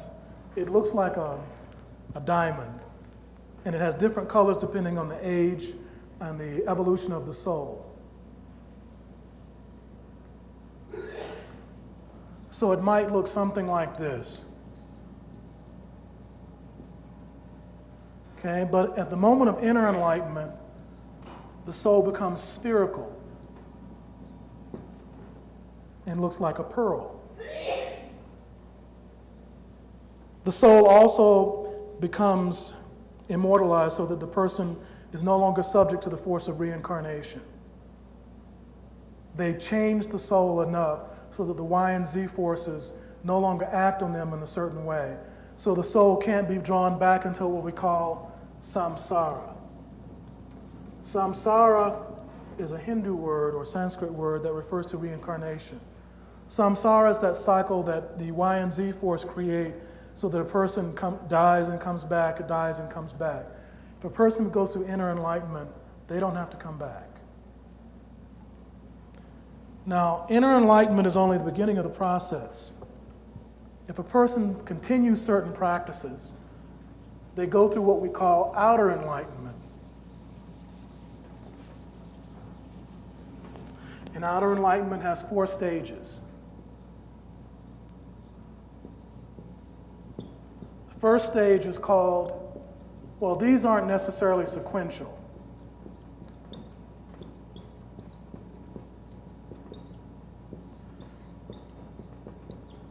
Or gnosis. In the first stage, a person that is going through the process of outer enlightenment, their body begins to be nourished by the energy of the universe directly. They don't need to eat. They may eat because they like to, but they don't have to. That's called inedia. And there have been literally thousands of instances of people throughout history that have demonstrated not needing to eat or drink anything. That's because they get all of their energy from the universe itself. And we are bathed in a universe that's full of energy. But because our bodies are devolved to the point that we become solid beings, we have to take in solid matter to maintain the body. The next thing that happens is that the body begins to give off light, which is why we led to this discussion.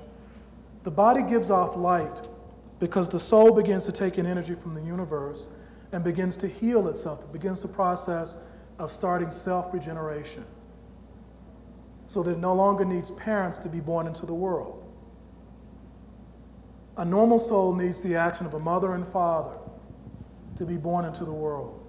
If you remember stories about ancient legends of people who were enlightened, often they were placed directly into a mother, or sometimes they just sprang fully born out of nowhere.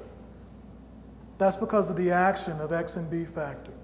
The aura means that the soul becomes self-generating. It gives off light. It can heal. It can raise people from the dead, that sort of thing. Laetitia is also important. If you look very closely at this diagram, you'll notice that this man's feet are planted on what's kind of loosely associated with the ground, that little line there. These beings are floating. Very subtle, but you kind of see that if you notice. The woman as well. That's because of the action of Laetitia. These beings are no longer subject to the forces that human bodies or physical forms are subject to. They can float. So when you see a primordial being or a being that has evolved to the point of full enlightenment, they can float. And the last thing is logi or gnosis. They just know everything. You can ask them anything and they'll know everything because they're connected directly into the mind of God. And it's more than music, the mind of God. Okay. The diffusion factors, we're not talking about the H factor, but the Z factors, once a person dies, begin to pull the body apart. So in a normal person who hasn't done any spiritual practices, when a person is placed in the ground or whatever, the body begins to decay. And the person can either continue to decay and go back on the wheel of reincarnation, or that person can go into what we call the first dimension, which is being broken down into very small, discrete bits of matter that is very difficult for that matter to come back into the universe. Now, this is a fifth dimensional being, theomorphic, roughly 8 to 9, 10 feet tall, sometimes bigger. This is the first being that I experienced from the spiritual world. This being's name was Tall, in the instance that I experienced. There are also beings that are living in the fourth dimension. A fourth dimensional being is a hermaphrodite. Hermaphrodites in the fourth dimension have male and female characteristics. They sort of look like a perfect cross between men and women. They have breasts, and they can be subtle breasts, or they can be larger breasts. And they have a penis and they have a vagina. They have all the sexes combined. But they can also self-fertilize. They can have babies by themselves. So they can get themselves pregnant. They don't need other sexes because they combine both sexes. They don't need another fourth dimensional being to create a child. But they have to have sex, either with themselves or voluntarily with another fourth dimensional being. Fifth dimensional beings don't need sex. They can just think about it and emanate another being, a copy of themselves. And this is due to the force of the early Z factor and the Y factor combined. In human beings, actually, let me also mention that in the fourth dimension is where the unconscious begins to create itself. These beings in this dimension have no subconscious or unconscious. Fourth dimensional beings have an unconscious but no subconscious. The difference being, and it's sort of challenging to explain it quickly, but the subconscious is a part where we store information that would otherwise overwhelm us. In the unconscious, God communicates with us directly, without an intermediary. In the fourth dimension, these beings can still communicate with God, but it's relegated to the unconscious. So they still have a lot of power. They still have a lot of evolutionary energy that we don't have access to. And they tend to be larger. They're called dark beings because when you look at them, their aura has sort of it's light, but it can be a specific color like red or green or blue. Whereas theomorphic beings, they tend to be white or gold. In the hermaphroditic fourth dimensional beings, the aura takes on a specific color, usually one of the primary colors, depending on the nature of the being. In the third dimension, which is where we are in the spiritual world, the bad neighborhood, the sexes become split.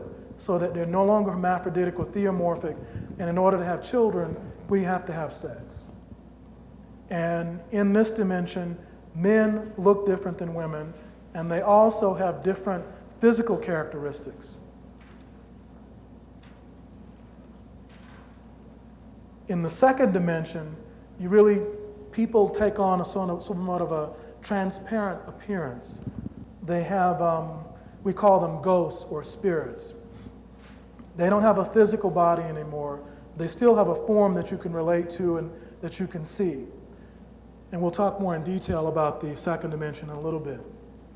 In the first dimension, the best way to imagine that is just little tiny sparks of light where beings are polarized as positive and negative entities.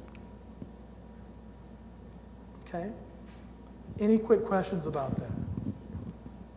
That always generates questions. So. I know a lot of people that have experienced spirit guides in both negative and positive experiences. And I'm wondering if these experiences, which I've never seen this before, I've never really considered the second dimension, and if there's a possible negative force there as opposed to the higher that you ascend into greater consciousness of fourth, fifth dimension and beyond, it seems that you're moving toward ultimate purity. But That's right. But I'm wondering if the negativity, so-called, of these spirit guides, and I know some people with some very bad experiences, I'm wondering if that comes from, where that comes from, if it could be in the second dimension. In my experience, most spirit guides are second dimensional. That doesn't mean that all spirit guides are second dimensional, but as a psychiatrist, I've seen a lot of people. And because I have somewhat of a spiritual open mind, I get a lot of people that believe they're being guided by spirits. And when I talk to the person and when I look at the spirit, I can see who the spirit is pretending to be and who the spirit really is. And I would say 9 times out of 10, the spirit is pretending to be something they're not. Because I can see through the spirit, and I can see that they don't have any of the theomorphic characteristics I would expect to see in a higher being. They're just dead people pretending to be something they're not. Once in a while, I will see a theomorphic being attached to a person, but theomorphic beings don't attach to humans primarily. They will guide a human from a distance, or they appear for a specific amount of time, and then they'll leave that human to make a choice, but they don't usually attach to a person and tell you what to do day after day. A sign that it's an attaching spirit or a negative spirit is that they stay with you and they try to force you to do something, or they become almost belligerent, or they attach to a certain part of your body. Theomorphic beings don't attach to human beings. They just don't do that. Negative spirits or second dimensional spirits will almost always attach in order to guide you. Big difference. Another question over here? When you were talking about the aura and not needing, like they can just be placed inside, birth themselves almost, I guess you were saying. And I was thinking about Christ. We talk about the Virgin Mary, and I was wondering, is that what's happening? I'm kind of confused there. That legend about Christ is not only true for Christ, but also true for a number of spiritual leaders, where they are essentially introduced directly into a mother. That is true of a number, and I can think of a number of legends where beings were directly emanated into a person, or were directly brought forth from another human. But Christ is one of those myths or legends that it's associated with. But there have been a number of others. We'll take one more and then we'll move on. Back to the light, the first dimension? Yes. You said light beings? No, particles of light. Okay, particles of light. Yes. Do you include the orbs in that or not? No, the orbs are primarily second dimensional.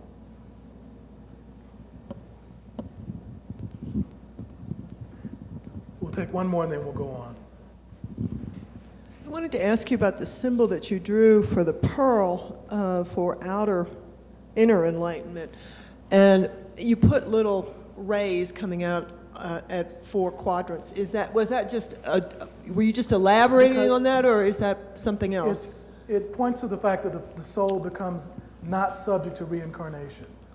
No, I'm sorry, I'm talking about the specific thing you drew on the board. You drew a circle and you drew rays coming out at for... that points to the fact that it's no longer subject to reincarnation. I understand. But is that a symbol that is that you've seen elsewhere? It's a Christology symbol, yes. Thank you. Thank you. Yes, it is. Good pickup.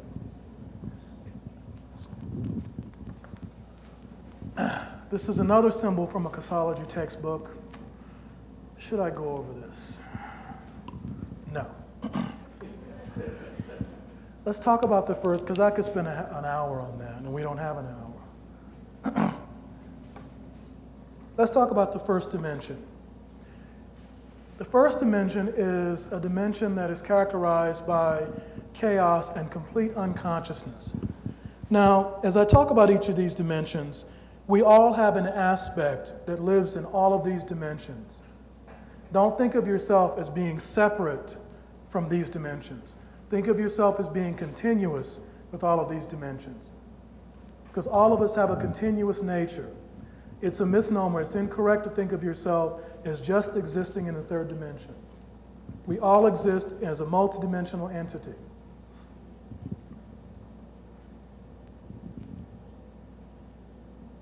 So when you look at the first dimension is dominated by the A factor. Remember that factor that pushes beings away from God? The ultimate result of the A factor is to push beings so far away from God that they have to come back. And so the first dimension is the last place that a being can exist as what we would call an entity. But it's completely unconscious of itself. It doesn't know itself for what it is in the first dimension. Now, when we first come into the universe, we come into the universe as small, unconscious particles of energy. And those unconscious particles of energy have to go through something to experience life. What drives their ability to make or to experience reality?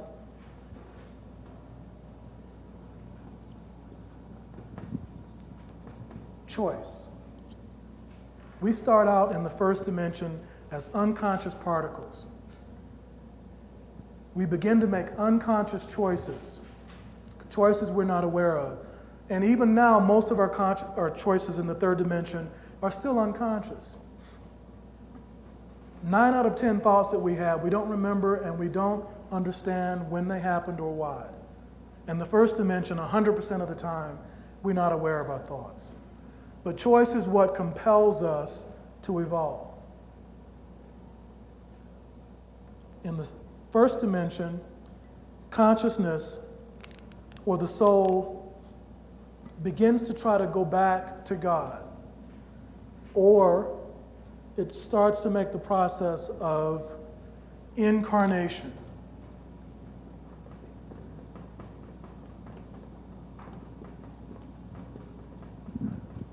Now, we don't start out directly as humans. Becoming a human is a privilege. It's a privilege of making a lot of good choices.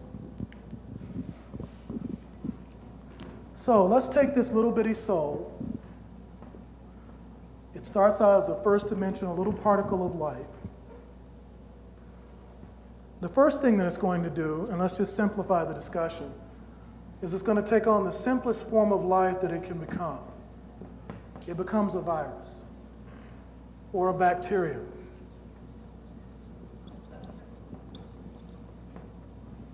Now, viruses are millions of times smaller than bacteria, but for the sake of our discussion, let's just put them in the same group. Okay? Now, these are unconscious choices. This particle, being pure life force, can very easily form these simple life forms. The next thing it will do is it will become a multicelled organism or protozoan. Still not human, but it is evolving rapidly. Now, this process can happen in a few days. So it can be very quick, or it can take thousands of years to happen depending on the soul. Then it can become a plant. or a mineral. Plants and minerals are alive. They have life force inside of them. And then it can make the jump to become a higher animal.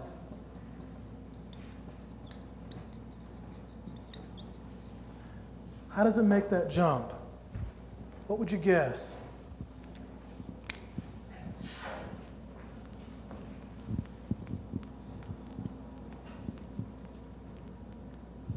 Some sort of intention? Yes. How does it make that jump?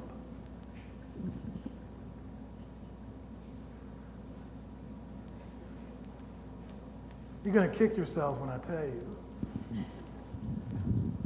I was just wondering if it was moving from the first dimension to the second dimension.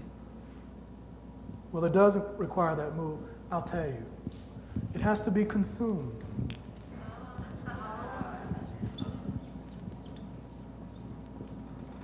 So the plant is eaten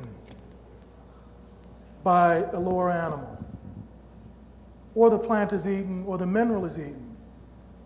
How does a mineral get eaten? Your food contains minerals. Plants contain minerals, et cetera, et cetera. So the higher animal might be a cow, or it might be a dog, et cetera, et cetera. Okay? Or it might be any type of lower animal, but it has to be consumed. From that state, the soul makes a tremendous evolutionary leap, a quantum leap, basically. And that's how souls get to evolve. It's still not human. So then how can it get to be human?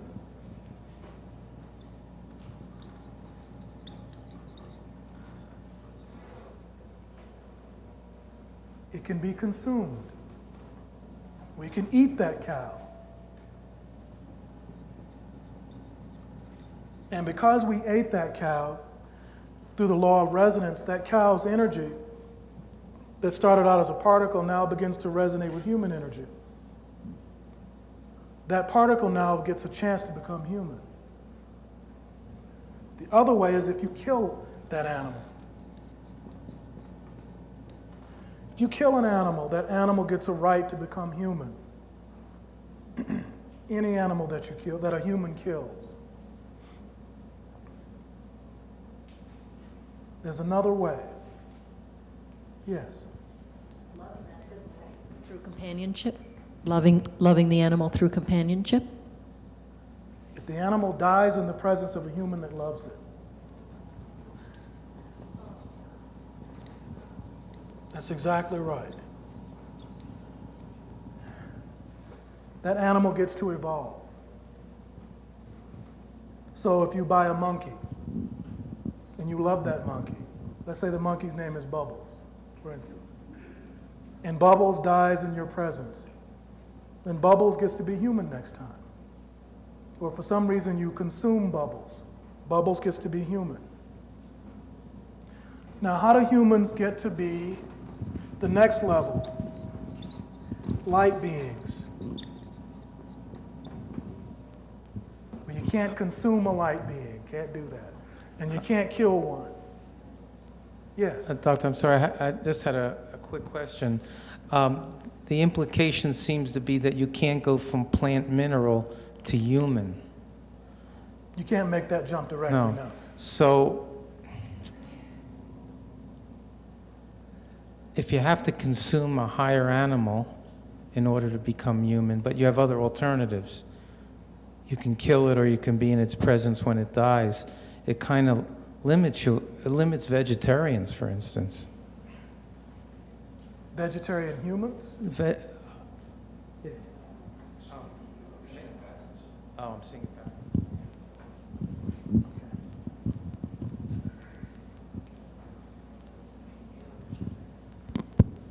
Yeah, the question I have is this a guided process?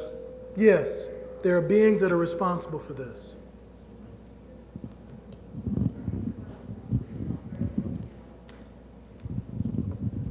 quick question. Is there any repercussions of an animal killing and eating a human?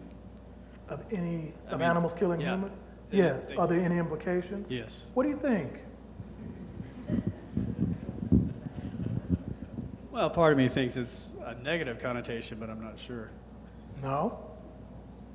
They go up the chain also? They get to move up. All right. That animal gets to become human. In the same way that, well, the animal gets to become human. Yes. What is your source for this information? What is my source? Let's talk about my sources. Can I erase this? Actually, we haven't finished this question. Let's finish that question and we'll go over to sources. So how does a human become a light being, getting itself into the next rung of this ladder? Yes.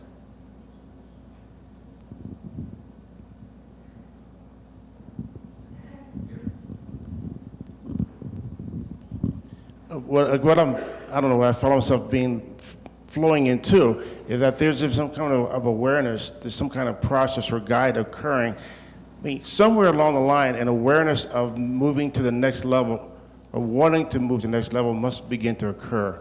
So if we're going to move into the human, to that next level of lightness, then something's happening that there's a desire to, that I'm working toward. Somehow I'm aware of the need to or something. That's right.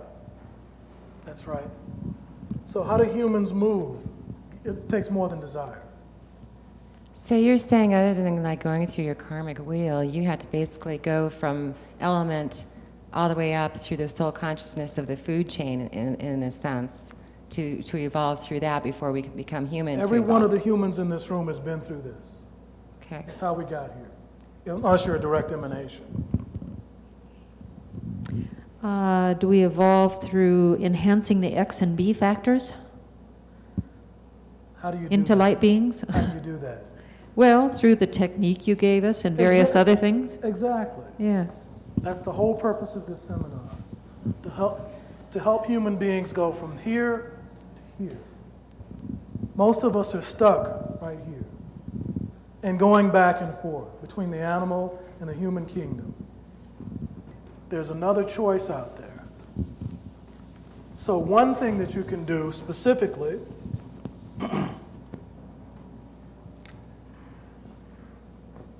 is solar yoga. The beginning of which is, the first practice of which is what I gave you. I imagine the other is, as the animal, did you sacrifice yourself to the higher or surrender to the higher? No, not quite. There are a lot of people that used to believe that.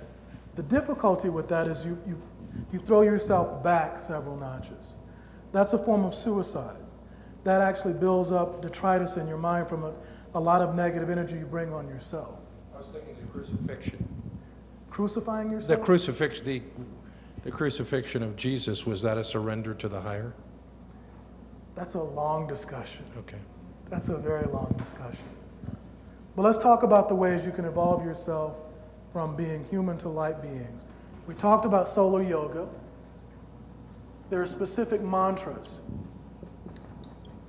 Solar yoga involves taking in sunlight in a specific way at a specific time, using specific yoga positions or mudras. Does everybody know what a mudra is?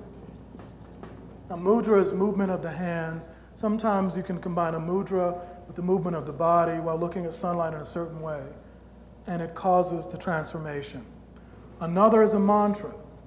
There are specific mantras that you can get that will transform your body simply by saying them, one of which is the one I gave you. But you have to combine that one with some solar yoga techniques. There are also words of power.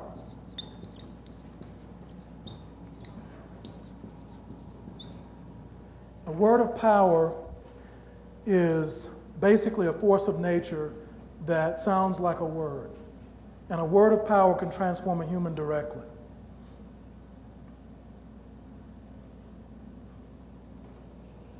And the last way that we talked about a little bit is called the paradosis. where you take the energy from someone who has gone through the transformation and they put the energy inside of you. And it starts a catalytic process that just runs itself like a computer program. It's like they download the necessary information into you, and it causes a transformation. It's called the paradosis. Does everybody have all these? Yes. Does the paradosis, it comes from another light being? Is that what you said? Yes. It has to be downloaded by another light being? Yes. Okay. That being has to touch you in order to do that.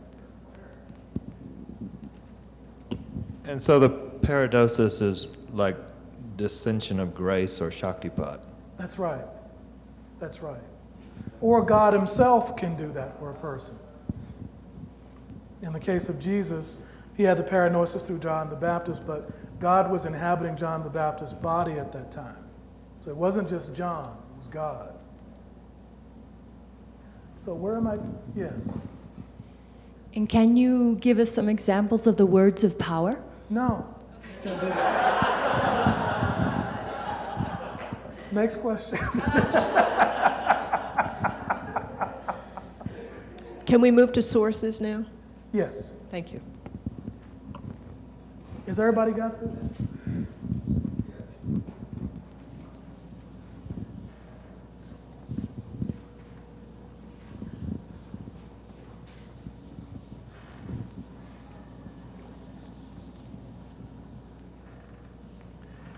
There are a number of sources.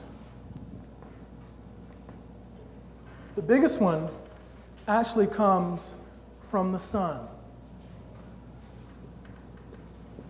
And there's a race of beings that once a human's intelligence evolves to a certain point, they become aware that that human is evolving.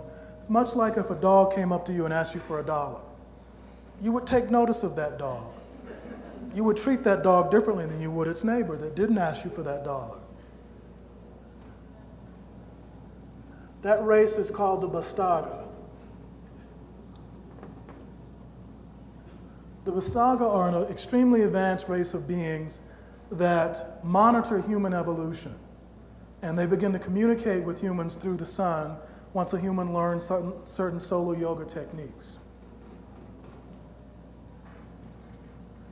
I've had several masters, one of which was a lady by the name of Indira Devi, who was the emanation or the direct avatar of the goddess Lakshmi.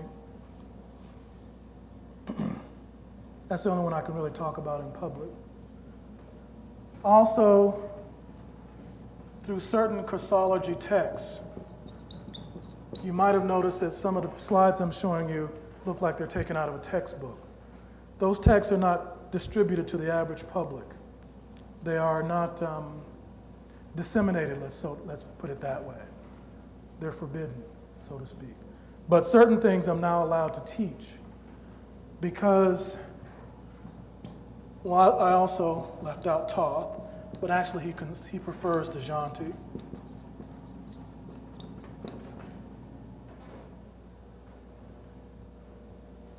Those are some of my sources, not all of them, but some of them. Yes. What is Kosalarji? What is that? Number 3 up there. Were you at the first lecture earlier today? No. Okay. Cosmology is a short for cosmic solar logos, which is an ancient science that teaches that the sun and the universe are connected through a series of informational or universal forces. There are texts written about cosmology, hundreds of them. And it's primarily a science that was initiated about 4,000 years ago, propagated through oral transmission initially, and then through Gnostic texts, and then through cosmology texts.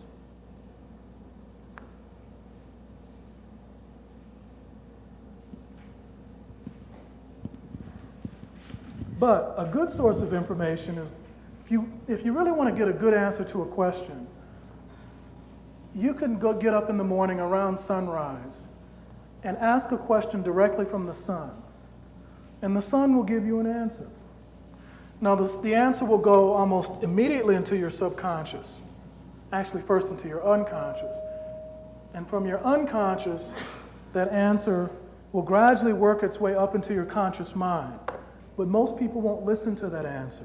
They'll kind of ignore it or block it out. Or the answer sometimes will not be direct. It will be through a book passage, or someone will tell you. Or you'll be sitting at a mall or something, and someone just comes up to you and starts talking to you, giving you the information that you need, but sometimes you don't listen. So information is propagated not in the way that you might expect throughout the universe, but an aware individual becomes aware that God speaks in mysterious ways. Does that answer your question? Okay. I have a question. I have a question, doctor, please. Why do you think this information is suppressed?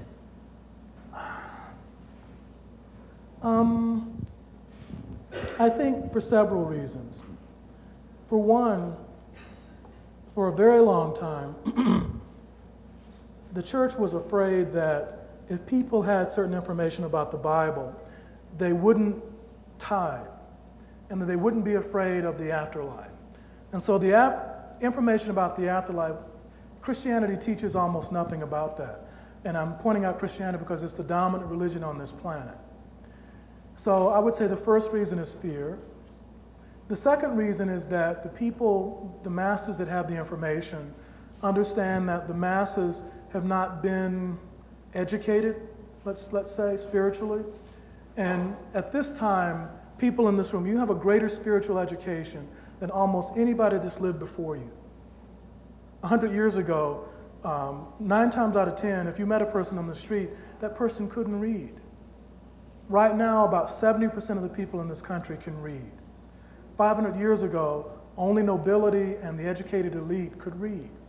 So 500 years ago, you couldn't pick up a copy of the Bible at a bookstore and read it. You had to go into a square and somebody would read the Bible on certain days, and you had to pay to hear that Bible being read. So information like this, of necessity, went underground, because the average person was not given even basic spiritual education. So then you're saying this information is Bible-based? No, didn't say that. Then please clarify. I'm not sure of your question. Well, you were responding to why this information is suppressed, and you Primarily fear. Okay. Okay, not to backtrack too much, but what I'm saying, okay, you're saying the beings that actually watch us evolve from rock, let's say up to President Bush, have never, let's say have never ever had to have an organic experience in order to oversee us. Say that they've never been in a body or in an organic experience. That's right. Okay, they were just not human either. Okay.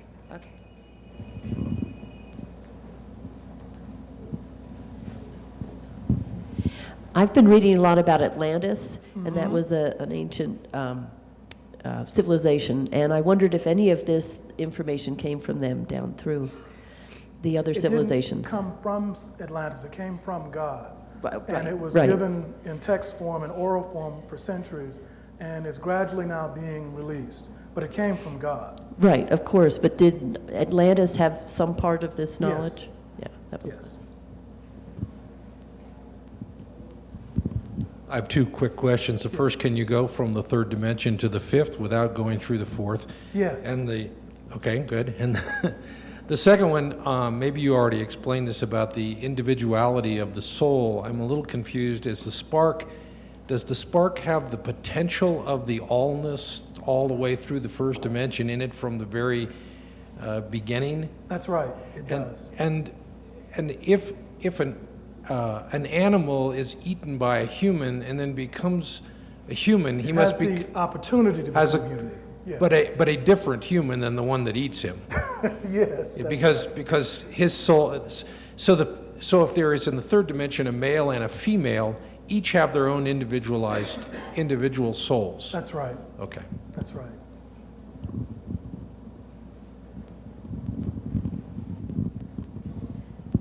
Do you think any of this is from Egypt with Akhenaten and I get that image of the sun and the Ankh, you know, the information seemingly Well, coming? Egyptian priests knew a lot of this, yes, they did. Let's move on just a little bit, and we'll stop at about 10 minutes and take questions. And we'll do that? Okay. The second dimension is called the spiritual underworld, and it's a dimension where after a person dies, they begin to take on a sort of a distorted understanding of the universe. Let's go in that in a little bit of detail. The second dimension is the place where ghosts, attaching spirits, and what we call lower class demons exist. Does everybody know what I mean by attaching spirits? Does anybody not know what I mean by that? Okay, an attaching spirit is a person who has passed and chooses to attach to a human being.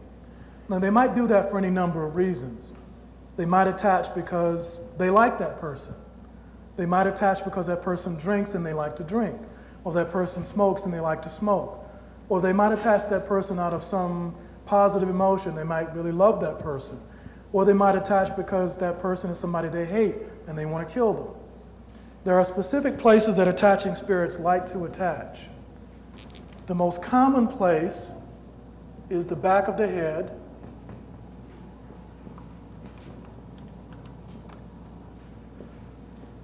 The next most common place is the liver.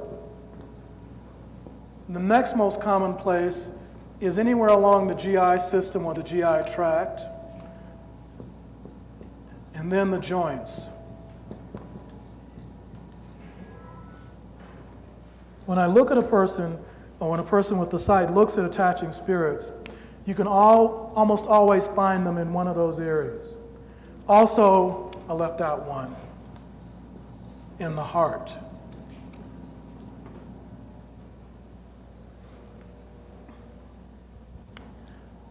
Also, the second dimension is the origin of our various interpretations of what we call hell and heaven, or hell or purgatory.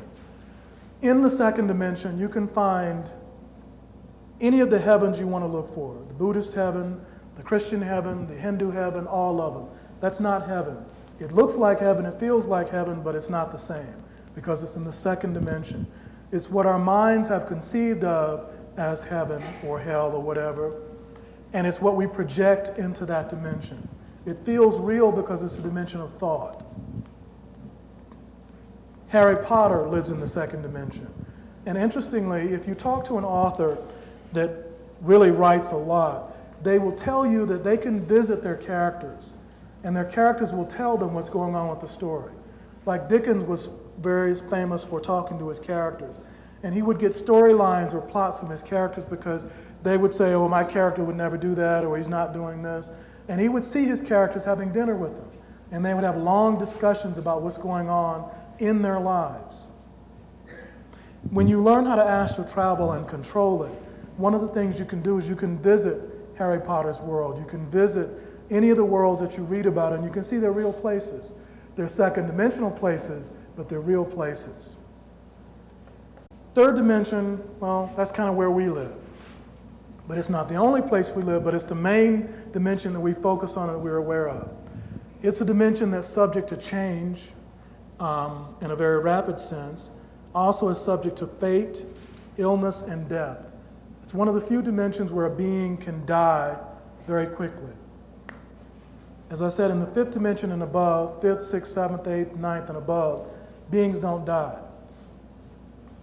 In the fourth dimension, a being can die, but they're subject to much longer lifespan, tens of thousands of years versus in our dimension, a being, if it's lucky, might live to be 100 years old.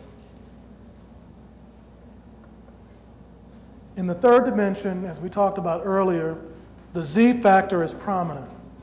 It's also the dimension where we take in most of what goes on around us through our physical senses. We don't take in much information directly.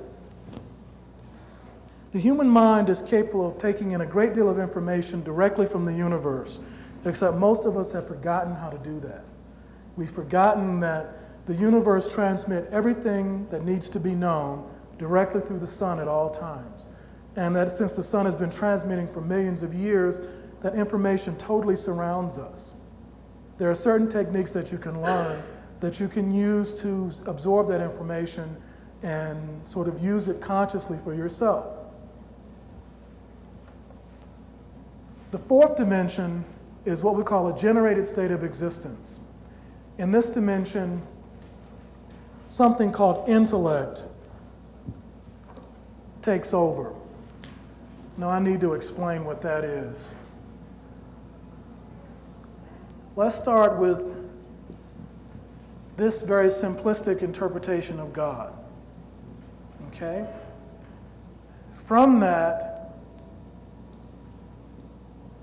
we get four emanations, what we call consciousness, beingness, intellect,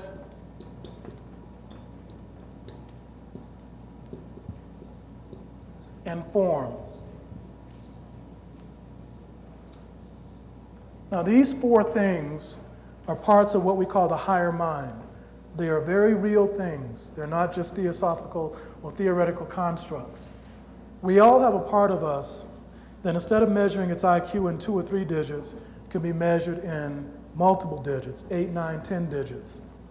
For lack of a better term, for just the sake of our discussion, let's just call that the higher mind. Each of these parts of our higher mind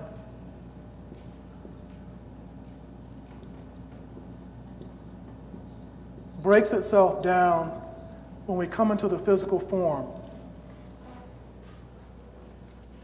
What do you think we call those? Chakras.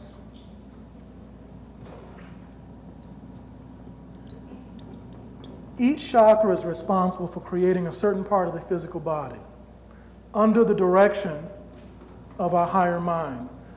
So the light form or the light body doesn't have chakras. It has what we call force centers.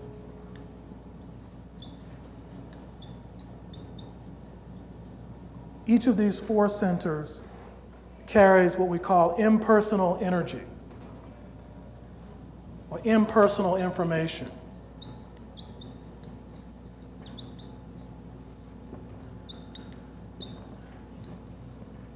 It comes directly from God. Impersonal because this energy has no ego. It's perfect energy. By the time it gets to the third dimension, it's broken down into a system of chakras. And our chakras are, for the most part, closed or almost closed. Because once our chakras start taking in energy from the higher dimensions, we start developing a connection with the higher mind. So,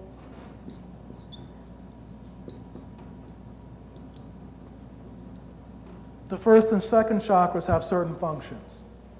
They create the lower organs in the body, the sexual organs, the organs that regenerate us, et cetera, et cetera. The third and fourth chakras have also similar functions that we are all familiar with. Each of the chakras are the way that the body steps down, or that God steps down information into the physical form. A good example that one of my teachers told me about was that if you need to get electricity into your house, you don't plug your home stereo system into the main generator at Arizona Power Company. What you do is you have the electricity step down to transformers, et cetera, and gradually it gets into your house. And maybe a little transformer in front of your house that takes it to your fuse box that then distributes it to your house. The same thing happens in our physical bodies. Instead of getting energy directly from God, there's a series of step-down transformers or steps that take the energy and break it up so that it doesn't overwhelm us all at one time.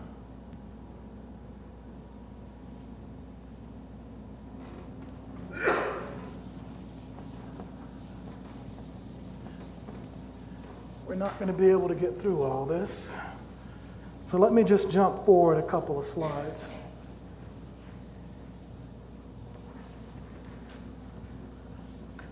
because we're going to need to stop for questions too.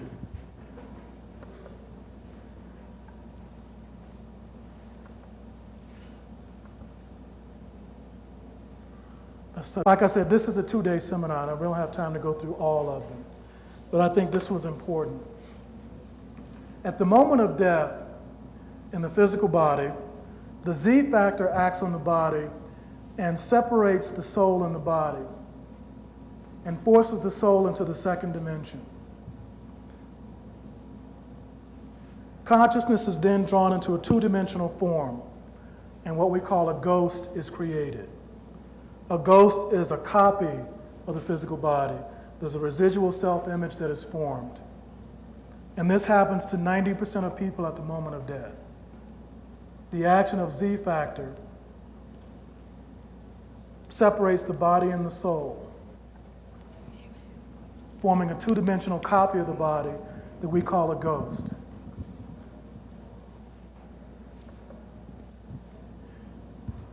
This is a good example, a good diagram about where we are in relation to the rest of the universe as far as the soul, as far as the dimensions.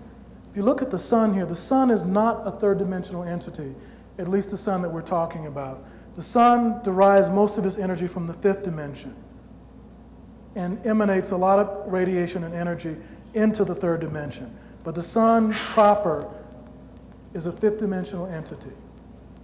We're way down here in the bad neighborhood part in the 3rd dimension. Where all the real action goes on in the universe is the 5th dimension and higher. From the 2nd dimension, a ghost may choose to become dormant. If a ghost chooses to become dormant, it will continue to be acted upon by the Z factor and be broken down into its constituent parts, those little light particles we talked about, and start the process of going through that whole cycle that we talked about earlier, viruses, plants, minerals, etc. A person can choose that. Also, a 2nd-dimensional ghost form may choose to attach to a physical person, place, or thing. And this attachment can go on for hundreds or even thousands of years.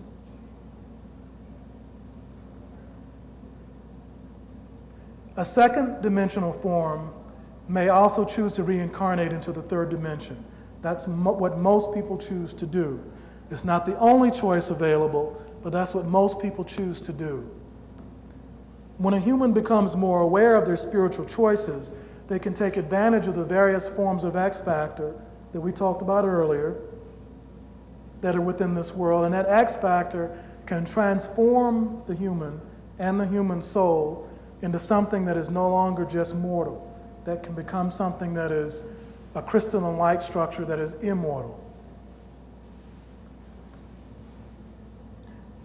Once that person dies, then that person takes advantage of the X factor, and the soul and the body, if the person goes through the entire process, the person becomes enlightened and the soul takes the body into the 5th dimension.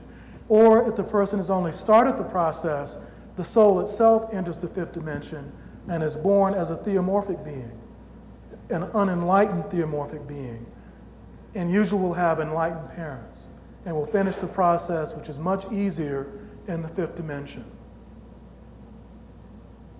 From the 5th dimension, the soul can then take advantage of the B factor, and from the B factor, it can move into the 9th dimension. Once the soul enters the 5th dimension, takes advantage of the B factor and goes into the 9th dimension, it cannot reincarnate. It will usually not also take a direct emanation. We'll stop right here and take some, we got about 50 more slides, but we won't be able to get through all of them. I have a question.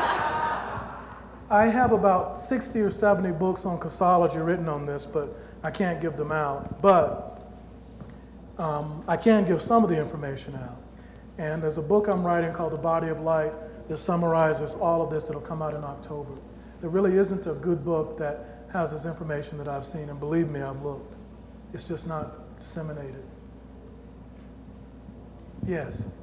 I'm wondering if, from your knowledge of psychiatry and this, someone with a multiple personality disorder has something from the 2nd dimension? Usually attaching spirits. Attaching spirits. Yes. Okay. Do you have any idea of how to work with them? Yes. Could you tell me? I'll give you a case that I just did before I came here last week. I was working with a man who had a voice in his head that was telling him to cut his throat. And the voice had been there for a few weeks. And when he came in, I could see the attaching spirit, but the spirit wouldn't talk to me. And when it did talk to me, it would curse me out and was very foul and violent with the cursing. So I did a couple of things and the spirit calmed down, and I asked the spirit to talk to me. And the spirit was that of a slave who had been killed by its master. And I said, well, why did the master kill you? Because the slave said that the master was having sex with the slave's wife, and the slave was forced to watch. And so the slave got angry and started to try to beat the master and kill him. And the master had the slave shot. Well, the master had reincarnated as my patient, and the slave was still attached to him. And so I said a couple of words and showed the slave his family, his wife and his daughter, and I showed him that they were dead. And then a couple other things, and he agreed to leave the man, and he went into the light to be with his wife and his daughter. And the man's voice stopped, and he felt better. And he's been better since. And I've done hundreds of cases like that, and they don't usually come back. Discuss this. What is the good? I once was told by somebody that my first chakra was wide open and it shouldn't be. And you made a comment about chakras being closed. So could you discuss this? Well, chakras look a lot like balls of light, except they're slowly spinning. And in the average human, when I look at a human or an average person, the chakra is slowly spinning counterclockwise, very slowly. And there's a little center area in there that's dark that it's spinning around. And that's the connection with the impersonal mind. And that usually is very small. As a person's chakra becomes enlightened, as they begin to evolve, the chakra starts spinning clockwise. It reverses direction. And that ball, that little dark space in the center, becomes bright. So that instead of spinning very slowly, it starts spinning faster and faster, and it becomes lighter. It's no longer just a small, self-luminous ball of light. It becomes almost too bright to look at. But in the average human, it spins very slowly, and it's very low energy in comparison to what it will be after the person emanates more energy. So open and close is a relative term. History, when did you first become involved? Was there a spiritual experience you had at a certain age? When I was 6. And when did you first come into contact with other dimensional beings? When I was 6. So it's been a long time. Yeah. Thank you folks for coming, and thank you.